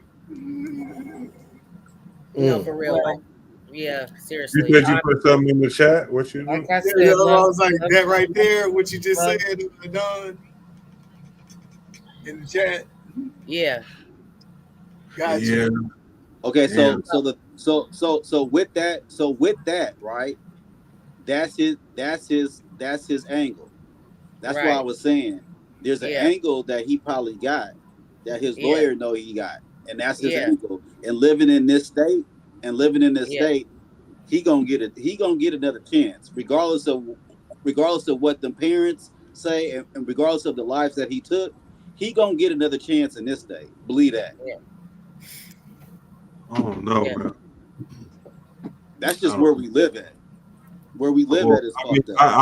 What I'm saying is this: when it comes to shit like this, though, we would have to really check the data on that because people get time. 10 years, I don't know, but if that's to me, if the plea deal is for 10, and this is what they're offering him, but he says no, my thing is like I think his sentencing is coming up, so it's on December 18th. I think he gets like 15. That was what I think. 15 to 20. Yeah. Man, they gonna talk about he was high. He been high the whole time, and they might talk about whatever he got going on in his life. He could have been a gang member. He ain't got no family. I don't know what he got going on, but they might say some shit like that or whatever. They might pull some heartstrings or some shit, and some rehabilitation in 5 years. And maybe like 10 years probation or some long ass probation. That could happen, but my thing is why would the DA even agree to do the 10 years? Because you think they you know what I'm saying? Like He's gonna get 5 years. He's gonna get 5 years and some heavy whatever kind of stipulations they're gonna have, whatever kind of programs they're gonna set him up. So you think the judge is going whatever they're gonna have him do? Yeah. We live in that kind of state, my nigga. Yeah, but I've seen people get time too, though. How can you kill? Listen, bro. How can you kill 2 people and only get 10 years? How can that even be on the table? But that's what I'm saying. Somebody I said he should get 15. Daddy, nigga, in a car wreck, nigga. They only get 10 years. Well, was it? Were the charges vehicular manslaughter? Yeah, it was manslaughter. Another message in the chat. Another message in the chat. None of that to me, honestly, ain't none of that shit enough. Jermaine, check your chat. Text message. Yeah. Let's see. What was the charge again, Claire, for them? What was the what? Was it vehicular manslaughter? Well, I was wondering if maybe that was roped into the plea, and that's what he was found guilty on. He was found guilty. Hold on, let me look again. No, it doesn't. It doesn't say that. It doesn't say that. It just says including 2 counts of second-degree manslaughter, second-degree animal abuse, and second-degree criminal mischief and reckless driving. Right, which means it wasn't intended. Like it wasn't premeditated. No. Yeah, no. We know just that. Just being young and dumb, Which is why it's second degree, but man. Quite frankly. All I'm saying is my heart is with his mother. And of course, the family of the people that lost their lives. Nobody. You done killed 2 people. Oh man.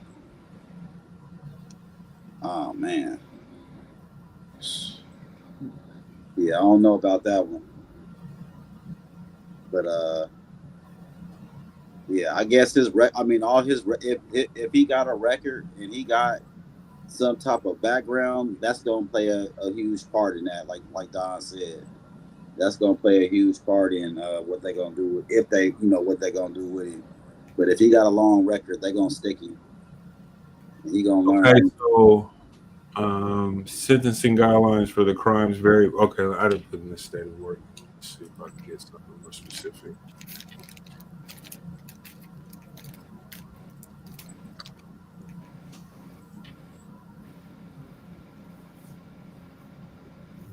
All right, so it says second-degree criminal mischief. That's a Class A misdemeanor. Reckless driving is a Class A misdemeanor. It's federal. If you, I think it's. Is it over 100? What you mean? It's a felony over 100, though, ain't it? Yeah. If you're going over 100 miles an hour. He was going over 80. He was going 80. Well, by the time impact hit, he had got to 80, got down to 80. Oh, well, shit. 80 is 80. 80 and But I'm 100. saying, but he was going 100, and then he slowed down to 80 when impact. Yeah, that's what the airbag said. The airbag system said that he got 100 in the 45 mile per hour. I don't even know how you. And so here's the thing. Also, there was a dog in the car, and the dog died. So the dog's life is going to be way more important than anyone else's, because we're in Oregon. The shit traffickers they're very upset about this. The shit traffickers are upset. The ones that walk around with their little dog bags, their little doo-doo dog bags. What did you call them? The what? Shit traffickers. People are walking their dogs with shit bags in their hands. Shit traffickers. When are they sentencing him? Right. Huh? When is the sentencing? December 19th. December 19th. Yeah. December. Yeah, we got to follow this shit. I want to know what the fuck they gonna do with him. And that what day of the week is that? Let's look right now. Wednesday. 18th is a Wednesday. No, the 19th is a Thursday. Well, that's a Thursday, so we'll be on Friday the 20th. Yeah, we got to know what they gonna do with him. I want to know. They're not calling it vehicular manslaughter. It's just manslaughter. Right. That's what I'm saying. I was just wondering if that was roped in with the plea, but then once the plea was off the table, then that went away. That's why. That's all I was wondering. So here are the sentencing guidelines for second-degree manslaughter. Is a Class B felony that carries a minimum sentencing of 75 months in prison and a fine of up to $250,000. This charge is often brought when a driver is believed to have been operating recklessly, such as while driving under the influence, and someone is killed.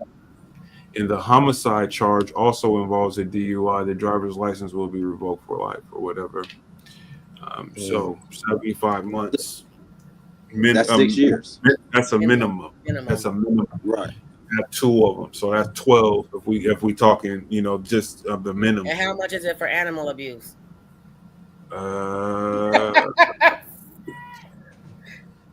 No, they gonna throw it in there though too. I know. This is why I'm laughing. It's not even funny. You're so right, but they gonna throw it in. Look, they already did. It's in the charges. Animal abuse. Look, you done killed every. Look, you done killed every motherfucking body. You done killed dogs. You done killed people. The car, the truck. Man. So aggravated. So aggravated animal abuse is the first degree. Is a Class C felony that occurs when someone intentionally or knowingly tortures or malicious kills an animal. So this wouldn't be that class. This would a Class A animal abuse in the first degree, a Class A misdemeanor, but can be Class C felony if the offender has previous convictions for certain offenses or the abuse occurs in the presence of a minor. When a felony, this is a crime category 6 or 7 offense on the sentencing grid. Encouraging animal abuse.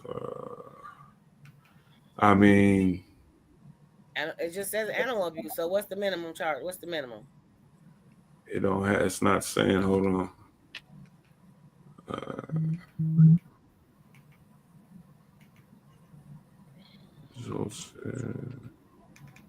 Jail time.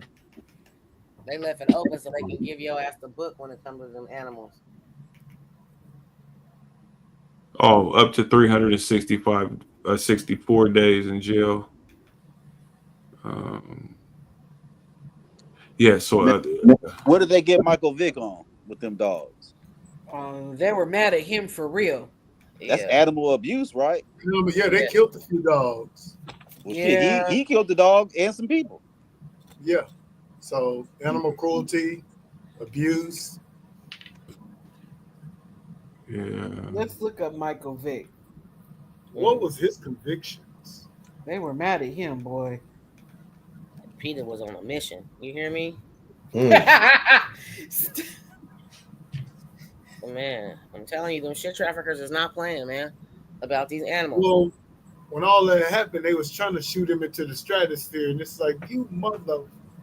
They got him a coach. They're supposed to got He him was right. involved in a dog fighting ring. And he for the sign where he signed a nice little Well, for one, there were over 70 dogs. Yeah. That were seized. Mm-hmm. But he pleaded guilty and spent 21 months in federal prison. Mm-hmm. There was gambling, fighting dogs. Yeah, but what did he plead guilty to? What did the exact charges? Pleaded guilty to his involvement. Hold on, let's see. Michael Vick, a star quarterback for the Atlanta Falcons, permanently pleads guilty before a Richmond, Virginia judge in a federal felony charge related to running a dogfighting ring. That December, the 27-year-old Vick, once the highest paid player in the NFL, was sentenced to 23 months of federal prison in April 2007. Law enforcement officials raided a 15-acre property owned by Vick in rural Surrey County, Virginia, and discovered dozens of pit bulls, some of them neglected, along with evidence of illegal dogfighting activities. That July, Vick and three other men, Pernell Peace, Quanis Phillips, and Tony Taylor, were charged with engaging in competitive dogfighting, obtaining and training pit bull for fighting, and carrying out the enterprise across the state lines. All four men pled not guilty to the charges. However, Vick's three co-defendants later changed their pleas to guilty and agreed to testify that the quarterback had participated in the execution of a number of dogs and had bankrolled the gambling and operating funds for the venture. So what I see here, what I'm reading, it says guilty plea to federal charges from dog fighting and gambling on dog fighting, and then in parentheses they said he somehow avoided being indicted on charges of animal cruelty in Virginia, despite admitted involvement in the killing of dogs that were deemed unfit to fight. So his own people rolled over on him, and he had a goddamn illegal gambling thing. So that was why he got what he got. Yeah. And what was his name? Michael Vick. Michael Vick. No. The young man. Oh, Jalen Benjamin. Gotcha. Benjamin. Gotcha. Yeah. So yeah, Mike Vick shit was way deeper than just animal cruelty. That's why he got that time. He was on some bullshit. That nigga was tripping. Man. All that goddamn money and you just gambling, fighting dogs, nigga. The fuck is you talking about? Hey, you get all that money, they be thinking like Puffy, be untouchable. Ain't nobody going. But guess what? He got out of jail. He got another $100 million contract. Go figure. Yeah, but he redeemed himself. Who did? Mike Vick? Mike Vick. No, yeah. that's my point. I'm just saying he was able to get out and get him another $100 million contract. So he got a second chance. Puffy ain't gonna get another $1 billion. Oh no, that's over. Even if he beat this shit, if the liquor just finally call the dogs off and then let him bleed out. What's that? He beating it. You think he gonna just flat out beat it? Yeah, he beating it all right. Okay, I don't know about that one there, Mr. Mason. So there was somebody that was killed this week in Northeast Portland on Monday. And they identified the man on 162nd and Sandy, Northeast Fremont Street at 546.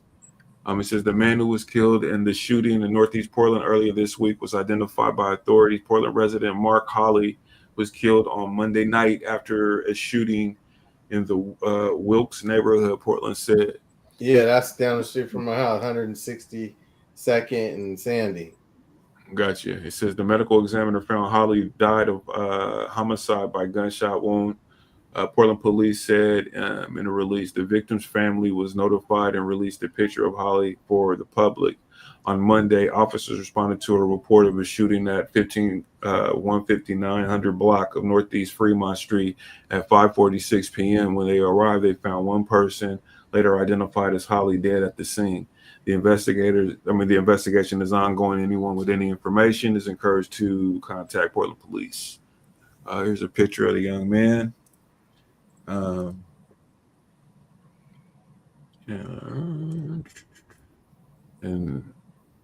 That's the kid right there. Yeah. I don't know, but may he rest in peace.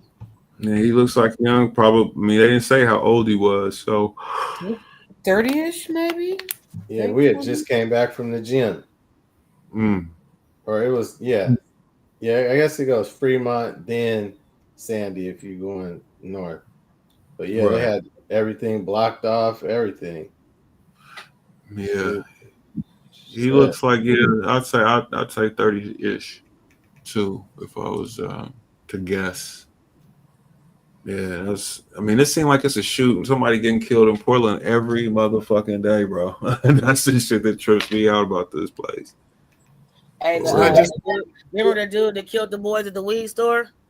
He got arraigned on 2 counts of first-degree murder. He what?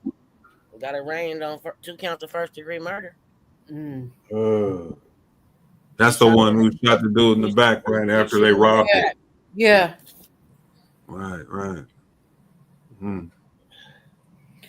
That had the getaway and went back to go to do that. Yeah.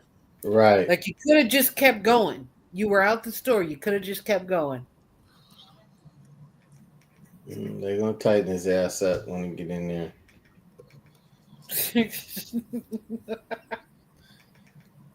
Yeah, buddy.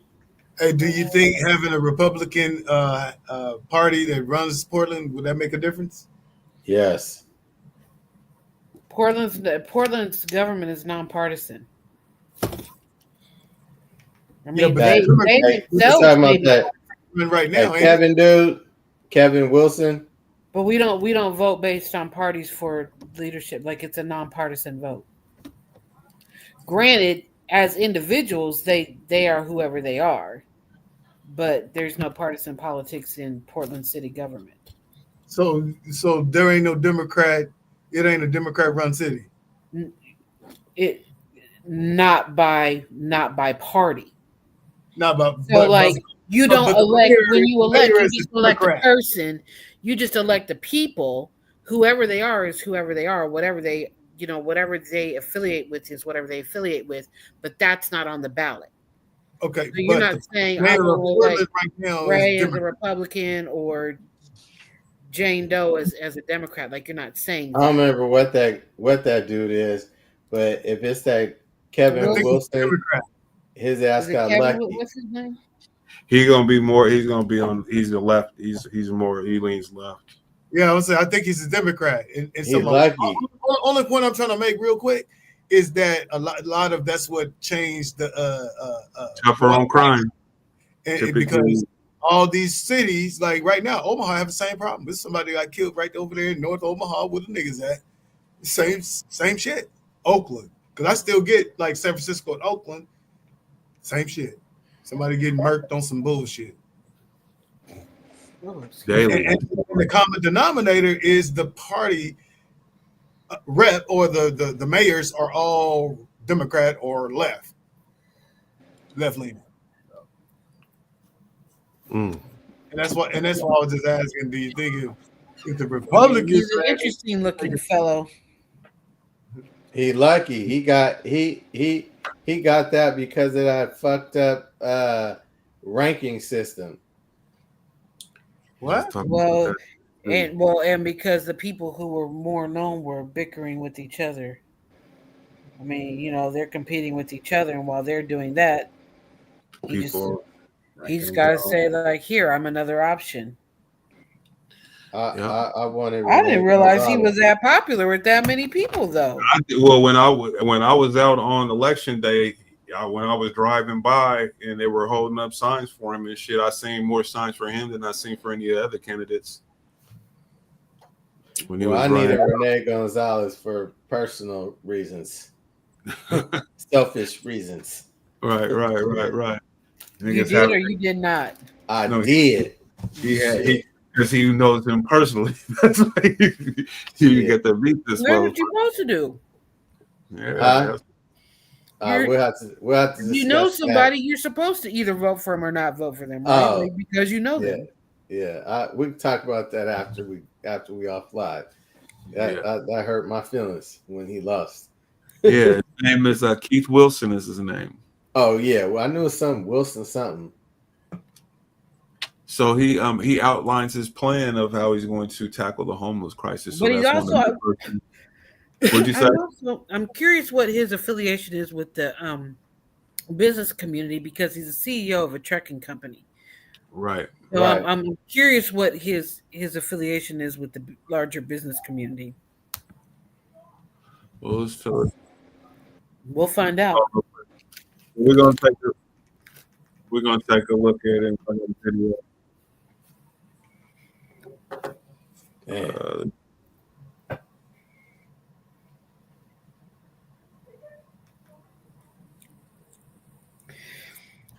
I know one thing: we don't have Ted Wheeler no more.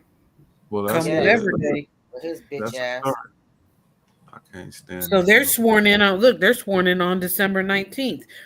December 20th is going to be a big day for us. Oh. From KGW News, this is Straight Talk with Laurel Porter. Hello and welcome to Straight Talk. I'm Laurel Porter. Come January, Portland is in for a reset. The city will have a whole new system of government, a brand new expanded 12-person city council, and a new mayor, along with the city administrator. In this episode of Straight Talk, we talk with the new mayor-elect, who, by the way, looks something like the old mayor. But Keith Wilson says he brings a fresh perspective, running as an outsider who's never served in elected office. It is the first time a candidate with only a business background and no political experience has been elected to a top job in Portland since Mayor Bud Clark in 1984. Keith Wilson grew up in North Portland, attended Oregon State, and got his master's degree in business administration from the University of Portland. He is the CEO of the state's only fossil fuel-free trucking company, Titan Freight Systems. He was initially seen as a long-shot candidate, but emerged as the consensus candidate and the victor on election night. He pledged with his experience founding the nonprofit Shelter Portland, he can end unsheltered homelessness in Portland within 1 year. Here to tell us how he plans to do that and to give us more detail on his vision for Portland, welcome to my guest, Mayor-elect Keith Wilson. Welcome back to Straight Talk and congratulations. It's a pleasure again. Thank you so much. How do you feel being mayor-elect of Portland, your hometown? Are you getting used to that? Yeah, you know, it's been a great realization. Where I go now, people will actively walk up and say, good luck. You know, we've got your back. We're with you. That's everything somebody could hope for after an election of that nature. So I'm excited, and I think the city's excited. I can feel a certain hopefulness when I talk to people, and that's the first solid victory that we have. Well, I've heard you can't walk down the street for more than a few minutes before people stop to talk to you. But initially, as I mentioned, you were a long shot. You really didn't have much name recognition. Mm-hmm. What do you think the key to your success was? Certainly a dogged approach to have a conversation with Portland. It was a big message I was trying to provide, and we really provided it in bite-sized bits. But I think the ranked choice and the change in our form of government with the change in how we vote had certainly a hand in it as well, because it allowed me 9 months to have a long conversation instead of bite-sized over a few months of just sound bites and negative campaigning. We were able to have a positive campaign that was meaning and message built, but program built as well. So there was no primary, so you had longer to do that. Yep. So do you think ranked choice voting was successful? Oregonians turned down the statewide ballot measure, but do you think locally it was a success? I thought so. You know, while there's a lot of talk about voter participation being at a lower level because of the complexity, yes, I mean, we all know that. But as far as allowing us to have a positive conversation with specific goals and programs and platforms being actually brought out, I thought it was very well done. You didn't see the other candidates really going at one another.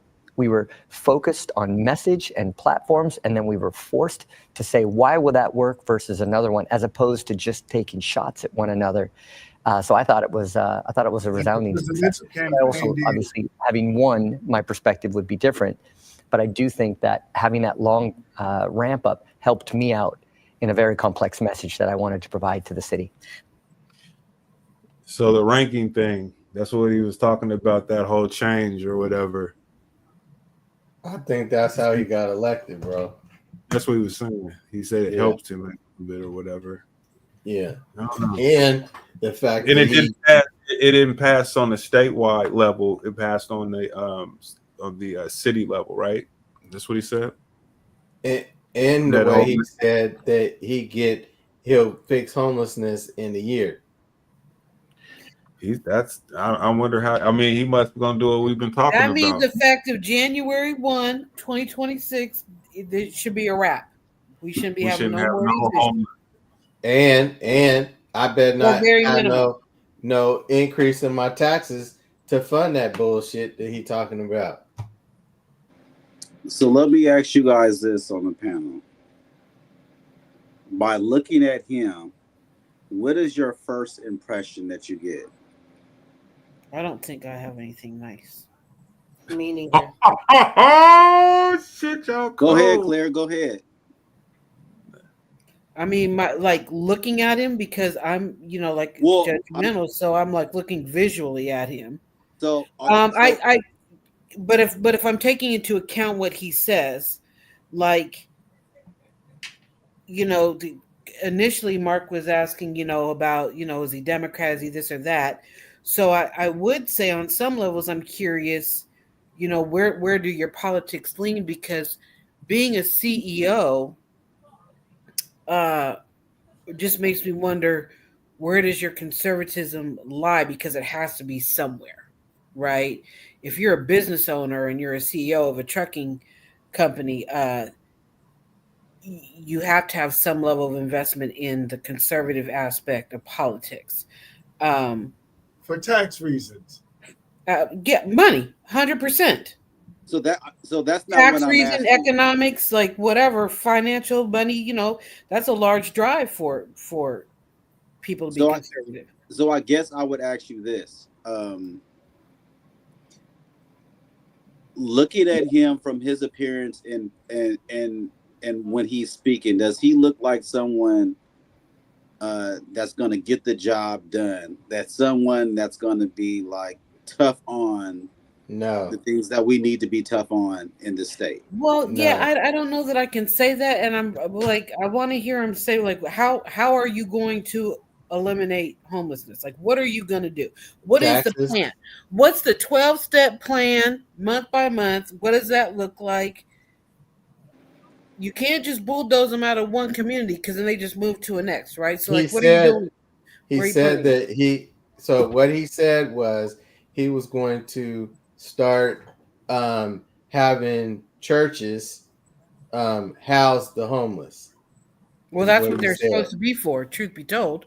Well, I mean, not the only thing, not the only thing, but so that's what he said. Have historically, absolutely been places for that is the church is the church is not a place to house the homeless. The church is a place to worship God and Jesus Christ. The church is a place to worship God and Jesus. No. The churches do, but churches do take it's always been that the church ain't what it used to fucking be. It's something totally different than what it used to. How do you do ministry? That's how they minister to people, and it's with the poor and giving, to food and meals and shit like that. Churches always ministering the poor is different from housing the poor. Listen. So what do we talk about when we have like Catholic orphanages and shit like that? When they were housing kids that didn't have no fucking parents or schools and abortion and shit like that. Orphanages. The church has always needed the church. Yeah, but he's talking about people staying in the church. No, I mean the church is not set up. Yeah, but you're talking. No, you're the church ain't built for that. About having you're talking about the church. You're talking about churches helping the community and having it as a motel is two different things. And that's what he's talking about doing. Right, having churches house these homeless people to transition them into housing. It's the same thing Jim Jones did, but without the Kool-Aid drinking. Remember that? The People's Temple? They housed a lot of people. They housed a lot of homeless, poor people. And they rehabilitated those people, but it got sinister at the end. But if they stay on that good path of rehabilitate people to be tax-paying, tithing fellow members, that's what they want. I think that's the idea. No, and the reason why I'm saying this is because of that. Now what you're doing is you're mixing Jesus Christ with politics, because politics and dollars are being placed with these immigrants and these migrations, and that's not what the church is for. And that's what it's going to be for. So now you're going to take. So now, and this is the problem that I have with churches, is because of that. When it is a nonprofit and you have a 501c3, so now you're opening yourself up for political views and things like that. So now you have politics that come into church, which they have no place in the church whatsoever. Politics have always had a place in politics. It shouldn't be in there, and that's the problem with the churches today. I mean, this has been going on. I mean, politicians, candidates always talk at churches. That's nothing new. What I'm saying is, when you have politics and you're mixing politics with the word of God, there's a problem. Because now you're mixing money, because money's involved. Money's in. I mean, well, they get a tax. They don't have to pay, so they don't have to pay a tax, right? Because the church. They don't have to pay a tax. Correct. They're going to get paid. They're going to get paid to house these people in the church. So now, well, I look at it like this, though. I mean, I hear all of that shit, but what it is this is a fucking plan. You know what I'm saying? I mean, nobody else has any other fucking ideas or plans, but I've heard this same conversation, not with him talking about getting the churches back involved, because the churches are central in community. Churches, temples, and mosques. I want to throw temples and mosques in there too, because I think they should. Right. So I'm saying it on some type of level. They do help people today, right now, that are fucking homeless, and help them get their parishioners, the people that come to their churches and shit like that don't have homes, and they help those people get fucking housing. So I saw my company's uniform in the mirror today, and I decided it was time for a new look. Also in his check out this shirt I made for my nonprofit using rush order transitioning into tiny homes. So who's going to fund that shit? You see what I'm saying? That's say that again, Scooty. He's another soft motherfucker. I wanted somebody to say, looking at his motherfucking ass and his demeanor, the way he talks, he sounds like the rest of these soft motherfuckers. Did you feel like there was anybody that wasn't soft that was running, Jermaine? Did you feel like there was anybody that was that for you? Renee Gonzalez for me. I did look at Gonzalez. I ain't gonna lie. I did look at Gonzalez. I don't like anyone that's soft. I don't like anyone that's pushing people from one place to the next. I don't believe that homeless people. I don't believe that homeless people should be camping on the streets. I don't believe that they should be. I don't believe in any of that. So I believe that if you have immigrants and people of that nature that are here that should not be here, you need to get them up out of here. We have law enforcement, and we have ways of doing that shit. Get them up out of here. Where did you come from? The same way they got here is the same way they can go. Yeah. People act like that's a goddamn problem. It's not a problem. How did they get here? But the thing is, though, and that's the bit. It's kind of like the deportation thing that everybody's riled up about. The thing is that gotta be the sanctuary city. This is a sanctuary city. It's a liberal city. Sometimes county. Fuck all that bullshit. But anyway, what I'm saying is that that's your biggest challenge when we talking about this shit. Because I agree, to deal with this shit, you have to use a heavy hand. They're not willing to do that. They're not willing to do that. And until you get somebody in there, which what Mark was referring to is like, who's running this is it a Democrat or Republican? The nonpartisan thing, that's not what we're talking about. We're talking about the fucking style of governance in this town. It's this left-leaning, defund the police and those type of things. And those things have turned to backfire on the city. I think for what Mark is talking about is, or even Ivory or anybody, or even Jermaine, is like, I think that it would be different with a heavy hand if it's more the right is more prominent. They're a little bit more heavy when it comes to the law. You know what I'm saying? It's like, get your motherfucking goddamn homeless camps and shit every goddamn where, nigga. What kind of shit is this?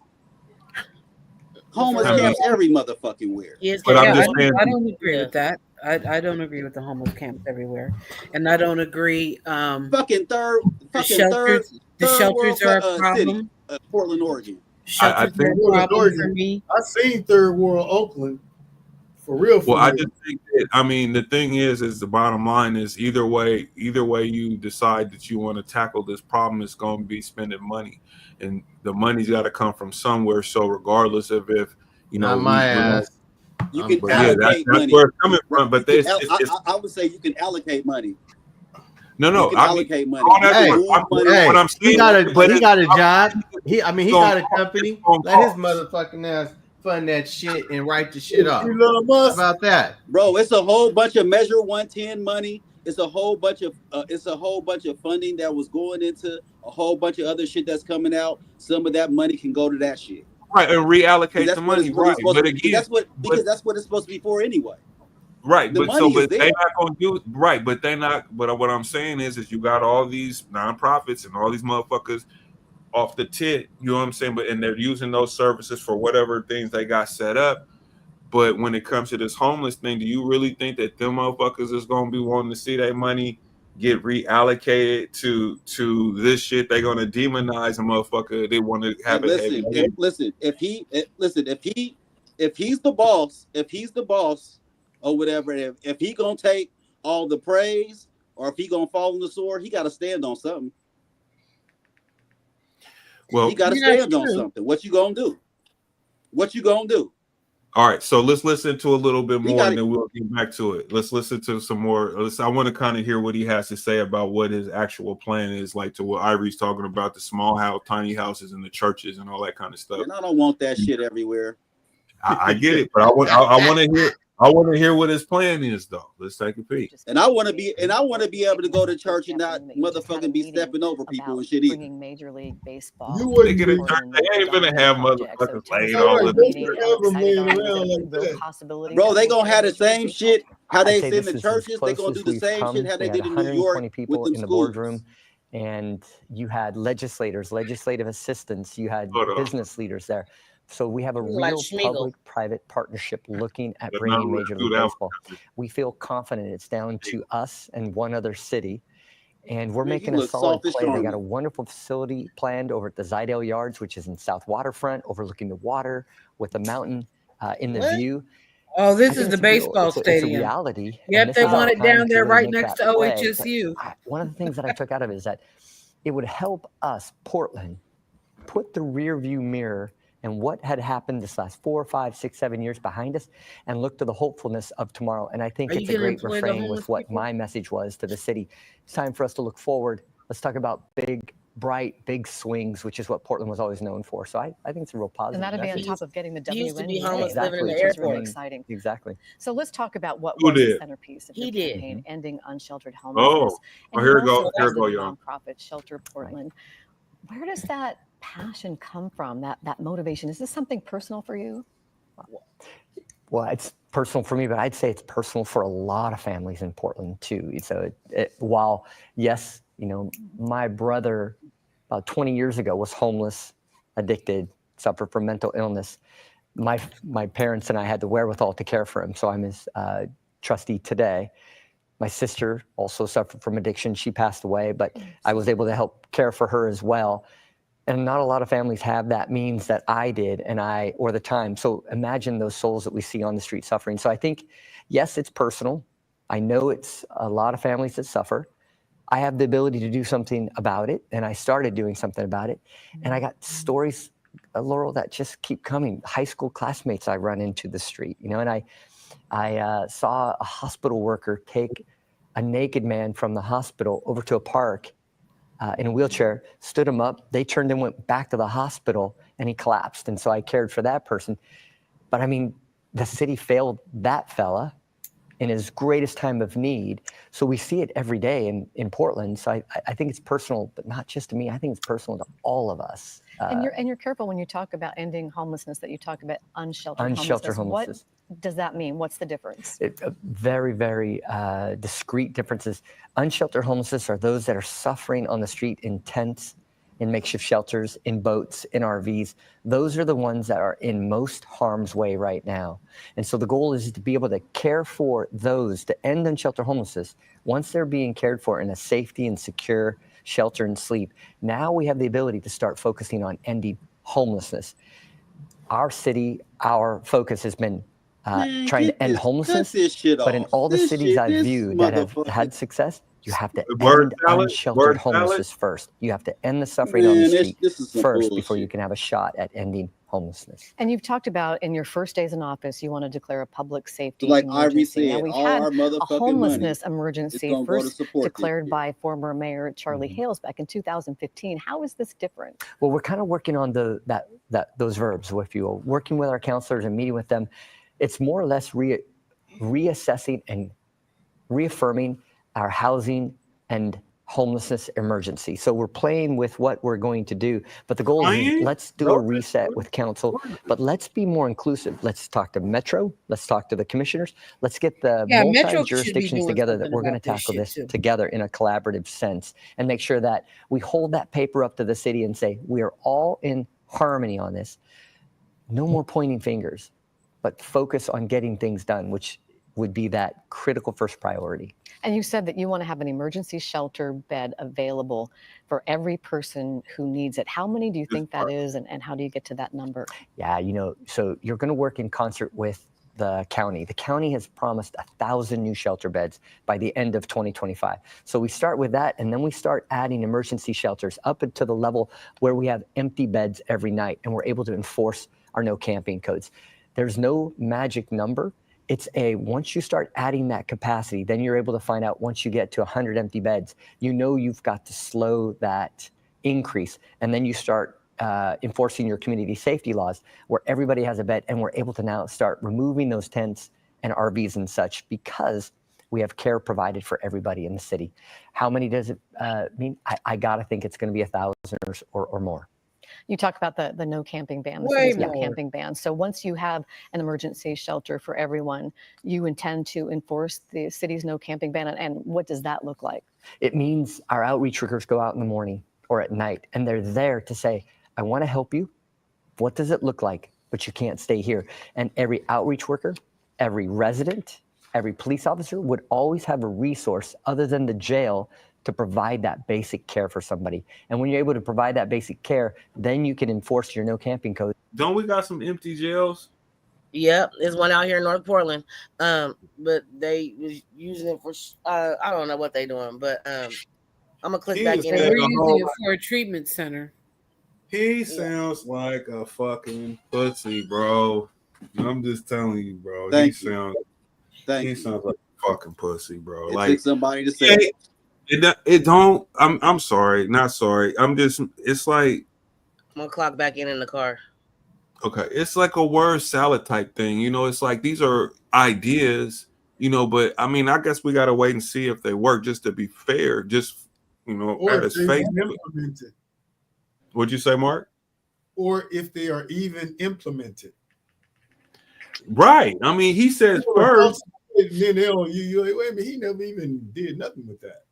He basically just said that first they want to get people in the beds into where they're getting people in the beds and they have 100 empty But beds. that doesn't matter because they're booted out in the daytime anyway. So this is the problem for me with shelters, right? Like, here's a place for you to lay your head from this time in the night to this time in the morning, but then you're back out on the street, right? Where are you going? Where are you going? So unless those shelters can become an address for those people and they return to the same shelter every night, then it's a problem because you need an address to get a job, but you need a job to get an address, right? How do you get a home if you don't have a job, but you can't get a job if you don't have a home because you need an address in order to put it on an application? So I feel like the shelters are somewhat problematic too. So you need to assign people to a shelter. You're not going to migrate. This is your shelter. This is where you're going. You've been on this side of town. I say we now use you the can get a empty job. jail. And you know what? We want to build that stadium.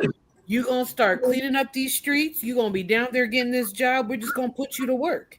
Well, here's the problem is that, okay, so let's say we have 100 original Oregonians that are homeless, right? Because of, things that have happened in the last 3-4 years, we got 1,000 motherfuckers now that are homeless, right? Our money, more of our money needs to be deducted from us that we worked hard for to support this fucking fantasy that he got going on. And that's the shit that pissed me off. I don't give a fuck what they got to do. Do it without my goddamn money. He got it. He got his own business. Let him do that shit and write it off with his taxes. God damn it. Shit. Right. You can create a foundation for it and get others to donate. I mean, the problem really is when they talk about them numbers are not even real numbers. There's over 5,000 people on the street. I actually read it was 11,000 in the county. In the whole county. So that's not just Portland. Right. So imagine that, and he talking about 1,000 beds. You see what I'm saying? So to me, I'm looking at this shit. I'm like, this all sounds like bullshit. And once again, it's some shit that, well, let's try and see if this works. And it's gonna take data and time to see if it works. So we got 7-8 years. So we got 7-8 years to collect data just to even see if it works. And while we see it if it works, he's spending our money to see if it works. That ain't cool. You got to get these people up out of here. I mean, I want to ask the question: Is it the government's responsibility to take care of people? Is that a what we call a loaded question? I mean, anyone can answer. Or a rhetorical question. Hey, I mean, at the end of the day, okay, the sick and shed in or disabled, maybe, yeah, you're supposed to have a program or two to take care of those people, but not able-bodied, lazy, fucked up. Not endlessly. Right. Something to get you off of it or get you back going. That we should have that. I believe. Get you off permanently to where you don't resume. So with that, we know that drug use is a choice, right? We know that prostitution is a choice. All these things are a choice. Stealing is a choice, or whatever. All these things. Now, you can have circumstances that can make you do these things, but all these things are choices. So you meaning to tell me that somebody can fuck their life all the way up, and I have to pay for it as a taxpayer? Absolutely. Yeah. I don't just make this make sense to me. That's your if you're a Christian or you was a Christian or whatever, neighborly thing is to help those that can't help themselves. Listen, man, that's not what I think. You need to read that Bible, sir, because that's not what the word is. The word is God believes in those who help themselves. Now, if you're not willing to help yourself and you're just willing to be a tyrant, because most motherfuckers that's homeless, they want to be homeless. I ain't talking about them. I'm talking about the real autistic person, the real disabled. You know what I'm saying? I'm not talking about that person. But I'm talking about them people. I'm talking about the drug user, the drug abuser, the person that's out here stealing every day, the person that's out here parked in front of these people's houses that don't want to work, that don't want to contribute to society, that don't want to pay nothing. They just want to live on the street. That's who I'm talking to. And I believe that that's the majority of the people that are out there on the street. Here. I believe in the United States, the majority of the people that are on the streets want to be on the streets. I believe that there might be maybe 40% that don't want to be or could probably be, but I think at least 60% of people, they want to be on the street. They don't want to pay no bills. If I was mayor, how I would deal with homeless would be with a heavy hand. My priority would be for Oregon residents who were struggling with homelessness and that are looking to get out of homelessness. As far as people that are on drugs, you are going to get hit with the law, nigga. Your motherfucking ass will go to fucking jail. Fucking with me. Clear. Would you have programs for the 40% that's clear? Hold on, Mark. The easiest way to tell how a person or how your city is full of shit. Whenever we have Rose Festival, whenever we have the carnivals, right? Mm-hmm. Or whenever we have something big coming into town, what do they always do? What, they move the homeless? They clean that shit up, right? You might have 3 All weeks to a cities month do. of downtown where shit is all cleaned up. You got people patrolling. You got all kind of shit going on, right? Because they know that they have tourists coming in here, and they don't want tourists to be like, man, this shit is really fucked up over here. So every year around Rose Festival time, they start cleaning up downtown and all that shit for at least about a month and a half. So they actually show you. So they actually show you that it can be done if they really want to do it. They did that in So they Chicago do it for before about they a month. the convention. Right. They cleaned So up they do it. everything. They doing it right now downtown because they got that little makeshift ice rink they built downtown for the holidays. Right. You So know what they I'm do saying? it. So they So they got do that it right for a there. month and a half or 2 months, and then what do? They go right back to, fuck it. Let's just let the floodgates open and let's pretend like it's a problem. Man, they know how to fix that shit. They don't want to fix it. I'm going up. But after listening to everybody, my thing would be I would be for reallocating that goddamn money to fucking getting rid of motherfuckers. You get your ass up. If you ain't an Oregon resident, you got to go. Yeah.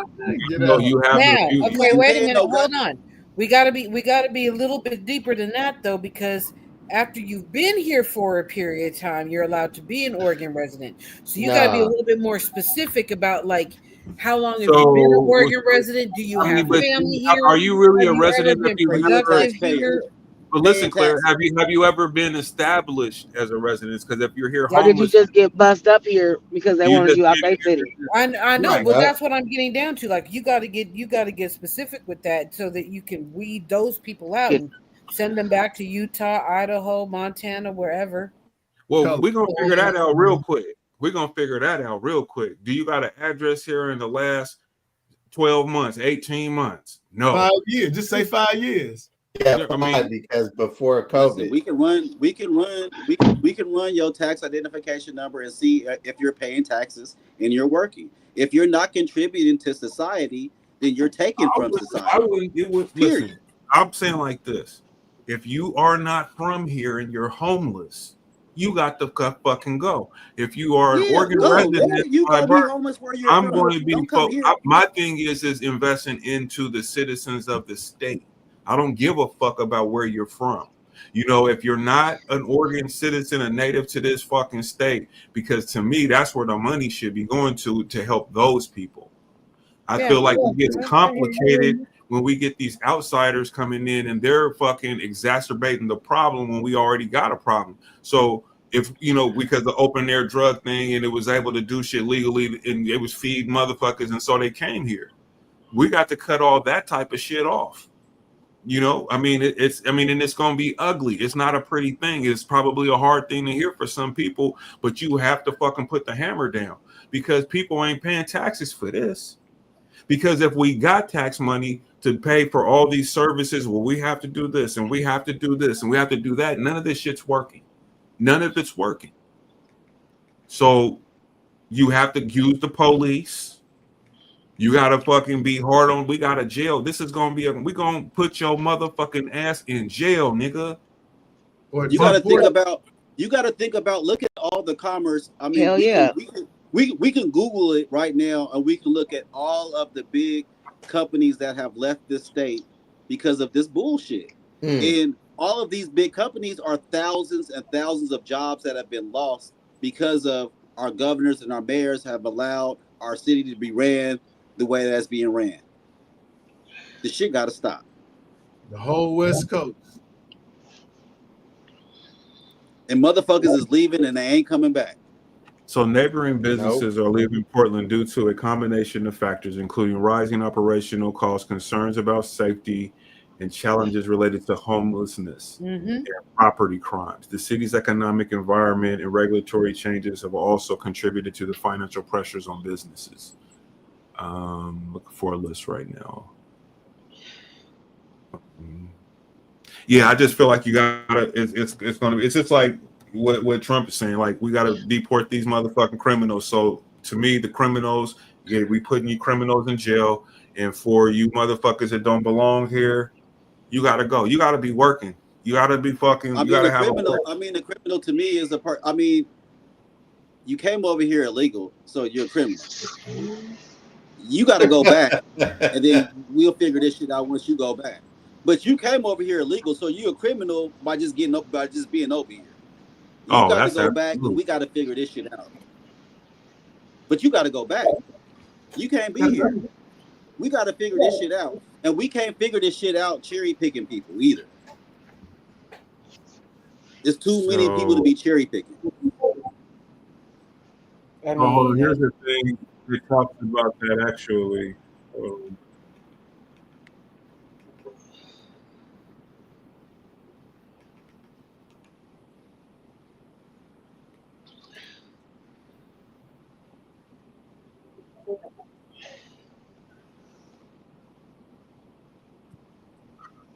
Are you sharing something?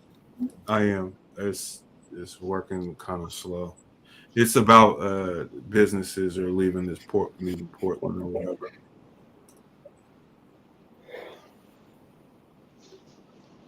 Yeah, why they want to stay? They gotta fight for people stealing all their shit every fucking day. It's crazy. It was Nike's first ever. Nike suggested it's committed to the community in North and Northeast Portland, and it's considering future locations. But in the meantime, it will permanently close the Nike store on Northeast MLK Boulevard. Several community leaders tell me they are deeply disappointed. The Nike community store has really been a fixture in Northeast Portland since 1984. It was Nike's first ever factory store. The sneaker giant pledged to donate a portion of the store's profits to community-based nonprofits, and it did. Over the years, Nike has donated millions to the surrounding community. But ongoing issues with theft created serious problems at the Nike community store. As we documented last year, thieves often ripped off armloads of Nike shoes and clothing with no fear of being arrested. We saw it firsthand. Security guards contracted by Nike admit they're forbidden from physically stopping shoplifters. The store quietly closed a year ago, and Nike has really been silent about its future until today. Nike tried working with City Hall and requested off-duty Portland police officers provide security at the community store, but the mayor said no. Boy, it's such a shame, Kyle. It's been such a big part of the community. There you go. The mayor said no. I'm Jamie Young, owner of Uptown Screen Printing and a member of Columbia Credit Union. Life at Uptown Screen. So look, I looked at seeing they said Target closed 3 locations, Nike closed, Walmart closed, REI closed, Cracker Barrel closed, Green Zebra closed, Hoffman Construction closed, Salvage Barbecue closed, Silicon Street Food. It's all kind of places that are closed, bro. Dude, in the Bay Area before I left, last year, whatever, Target had mercenaries in front of it. And I'm sitting there like, and then, because it's still bubbling the runouts. And then, you see in the runouts and all the, same things, I think it was an organized ring that was going up and down the West Coast. Right. But Target, out of all the stores, they had mercenaries literally out in front of them. I'm like, boy, you run in there if you want to. Go ahead. Man, listen. Yeah, it's crazy, man. So you look at these policies that these governors and these mayors are putting into place, and you're seeing how it's affecting our bottom line as a city, as a state, and we're not thriving. If the mayor had said yes, that would have impacted the theft tenfold. I think. I don't think they run out of there if they doing it. You know what I mean? I don't know, man. That's just what the fuck. Oh, I'm saying, bro. I'm telling you, if he had said yeah, they probably still be there. The mayor said no. What a fucking bozo, bro. I couldn't stand his ass. Now we got Wilson, and he seems like more of the same. Well, at least Sam Adams didn't get into council. Or hell no. I would have packed my commissioner. I hate him. County. He's a stupid motherfucker. He's the reason why we gotta have paper bags in a rainy ass state with shit tearing up and you fuck. Is he still in a relationship with Bo Breelove? I don't know, but what I do know is that he did not get onto the county. He did not make it to county commission. Bo Breelove was underage, and he accosted him in the bathroom and grabbed his junk. You shouldn't even be allowed to run for office. That's when he was mayor. This is where I say that. And people don't care, don't want that motherfucker back in here. We tired of rainbows, glitter, and motherfucking unicorns around here, man. Rainbows, glitter, and unicorns. Yeah, it's just fucking stupid. Like for real. Like seriously. It's here to stay.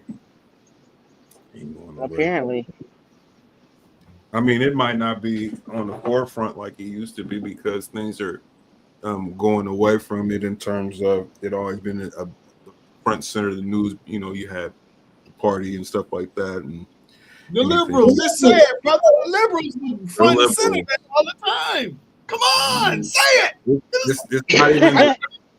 It's progressives, really. You know what I'm saying? I mean, the liberals just basically a Democrat. I won't even say that because being a liberal wasn't ever necessarily a fucking bad thing. It was when it went too far to the left, too far to progressive. That's the problem. Hey, it's no different in back in 2012 when the Republicans was the alt-right.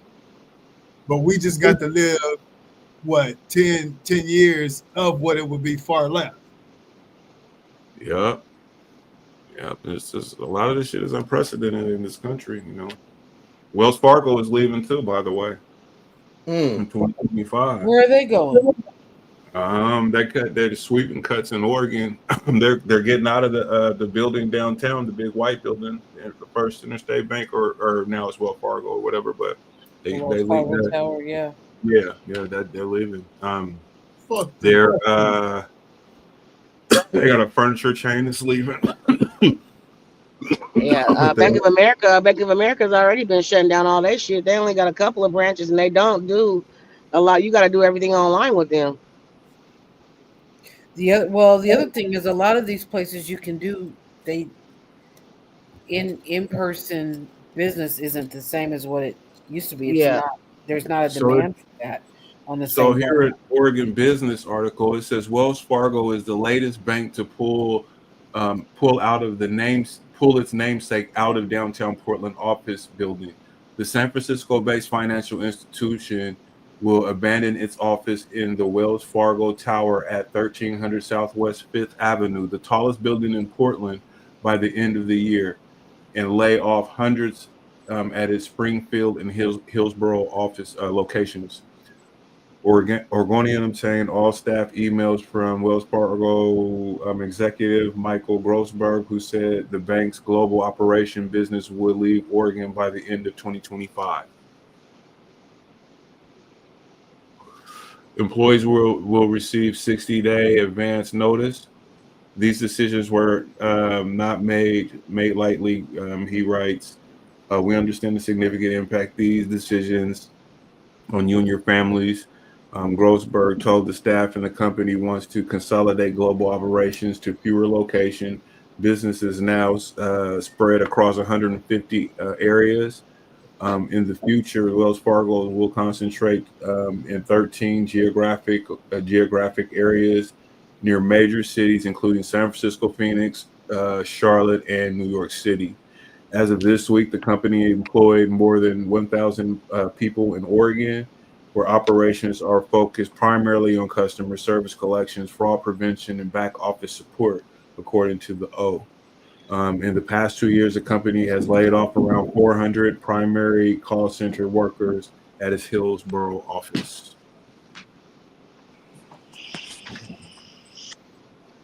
You see what I'm saying? These are jobs. These are jobs here in our state. You know, so. And then you got all these people that's going to be looking for work.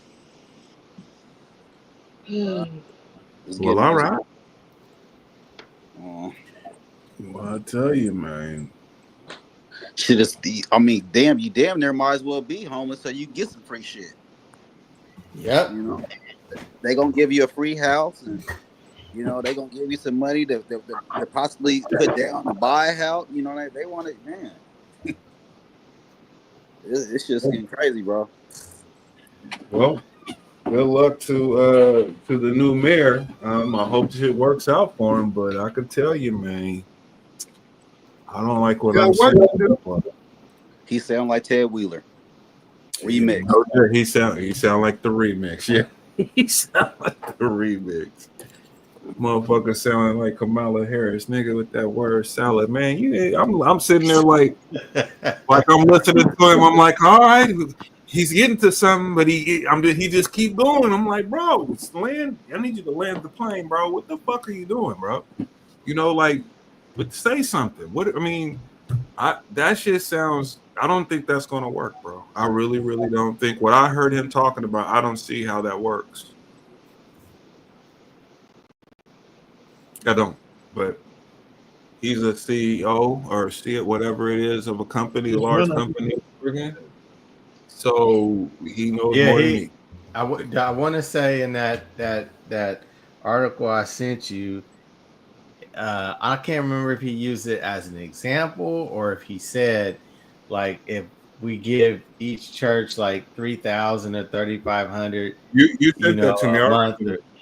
Yeah, man, it's like, come on, bro. Nah, that's what I'm saying. So you want the church to do your bidding? I ain't with that, bro. I'm not with that, bro. I ain't with it, bro. That ain't what the church is for. It ain't for to do the government's bidding. Well, I think it's just to get them off the street to where it looks during the day. I mean, at nighttime, hey, it's clean. Guess what? Shit. They got those buildings that are downtown that Wells Fargo is getting ready to get out of. Those are city buildings. They got city buildings all around this motherfucker, bro. They can put them in. So I would agree with that. We can. We got to put them in the church. Come on, bro. You got to know that's wrong. I don't believe that's how that works, and that's not what he was saying. That they're gonna be at the motherfucking church. He did, bro. In that, bro, they're gonna be at. Right, they're gonna be at the church. No, that's where they're gonna sleep at. Is at the church, bro. Inside the same way they was doing in New York when they had read that thing I sent you again, bro. I swear to God, same thing, bro. They're gonna do the same thing. Well, that ain't gonna work. I don't. That's what I'm saying. I'm only saying the church because of this. I mean, my thing is that they would be getting money specifically to help with that and have some sort of fucking building or facility to do that at. Not that they're going to stay in the fucking church. That makes absolutely no. They're going to stay in the night. They'll start having bunk beds and putting beds out in the churches, in the basement of the churches and stuff, so they can sleep in the churches at night and not be on the street. That's what they're doing. And so, but what if you did this? What if you did this? What if you took the old buildings like the Wells Fargo building and had the church run the program that houses those people in those buildings? But that's what I'm talking. That's what I thought it was. It would be. That makes sense to me.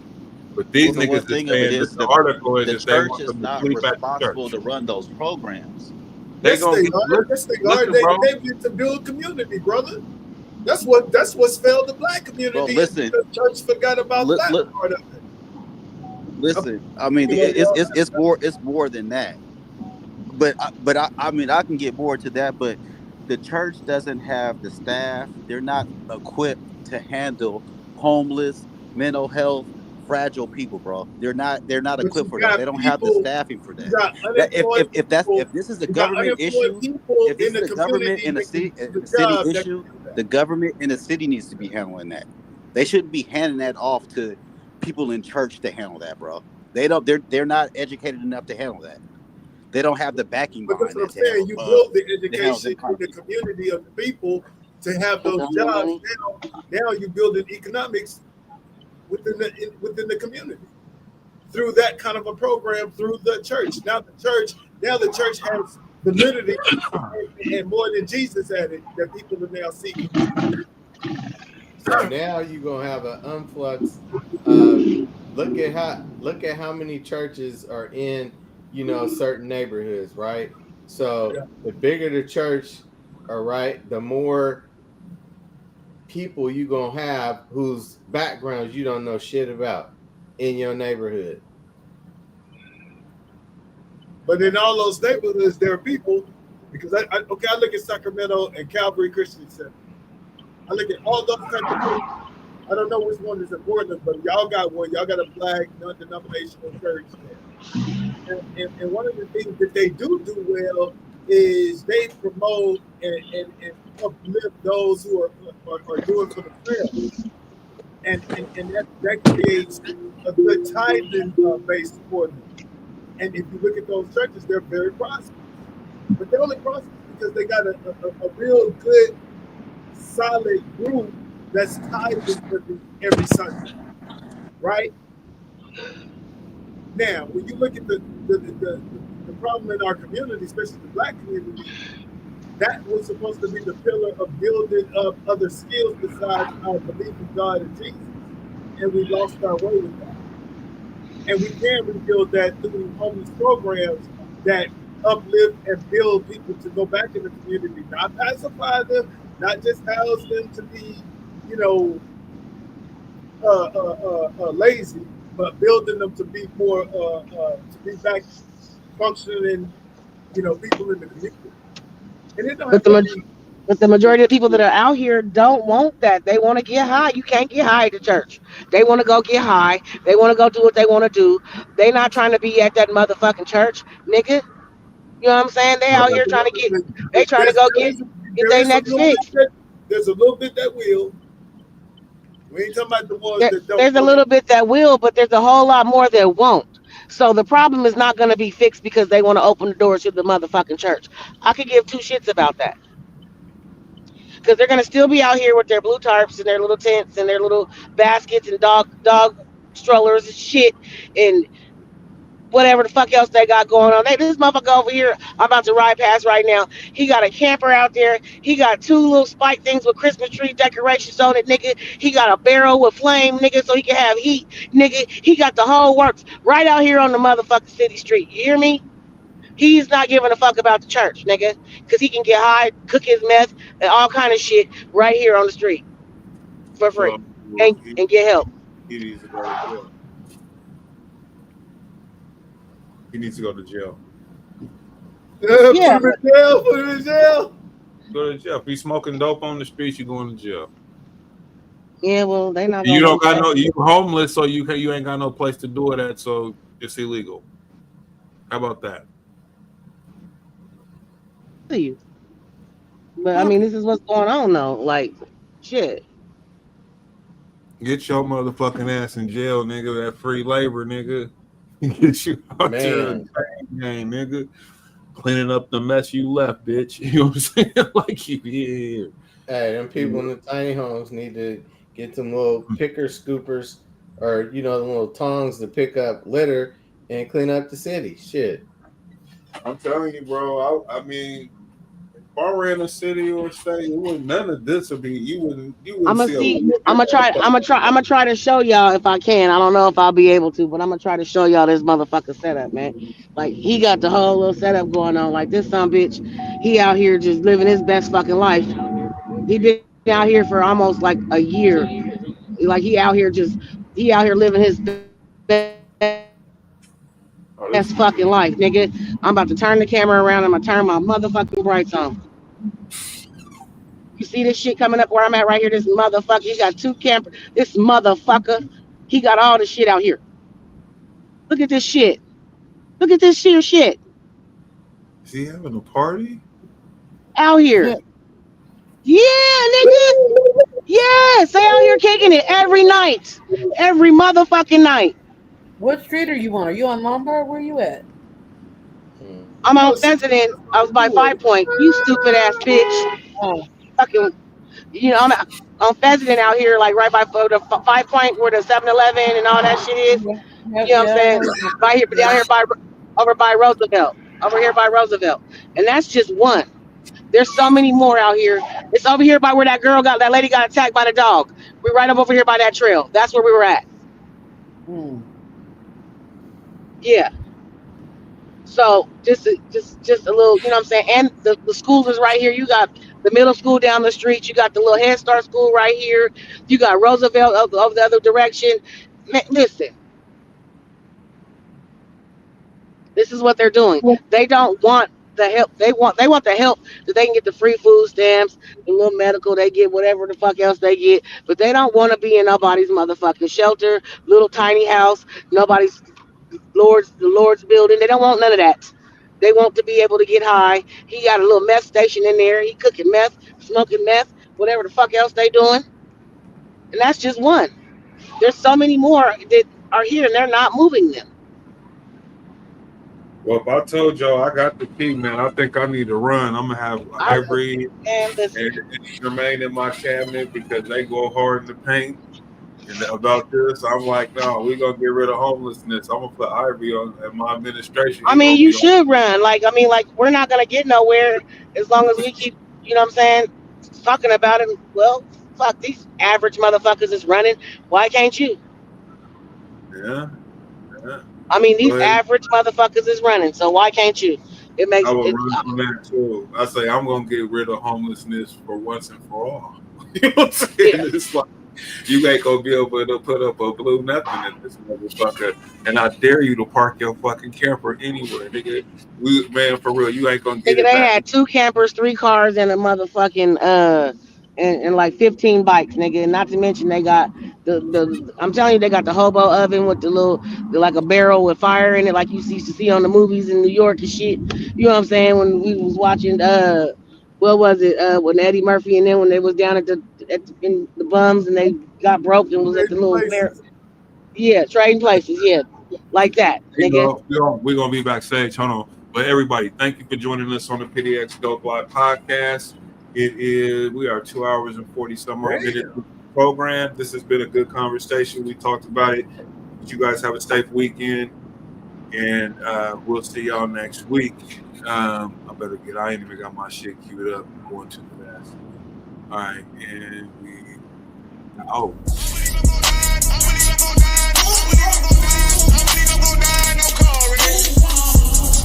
believe I'm gonna die, sipping on no ice. I don't believe I'm gonna die, cause I got a bad heart.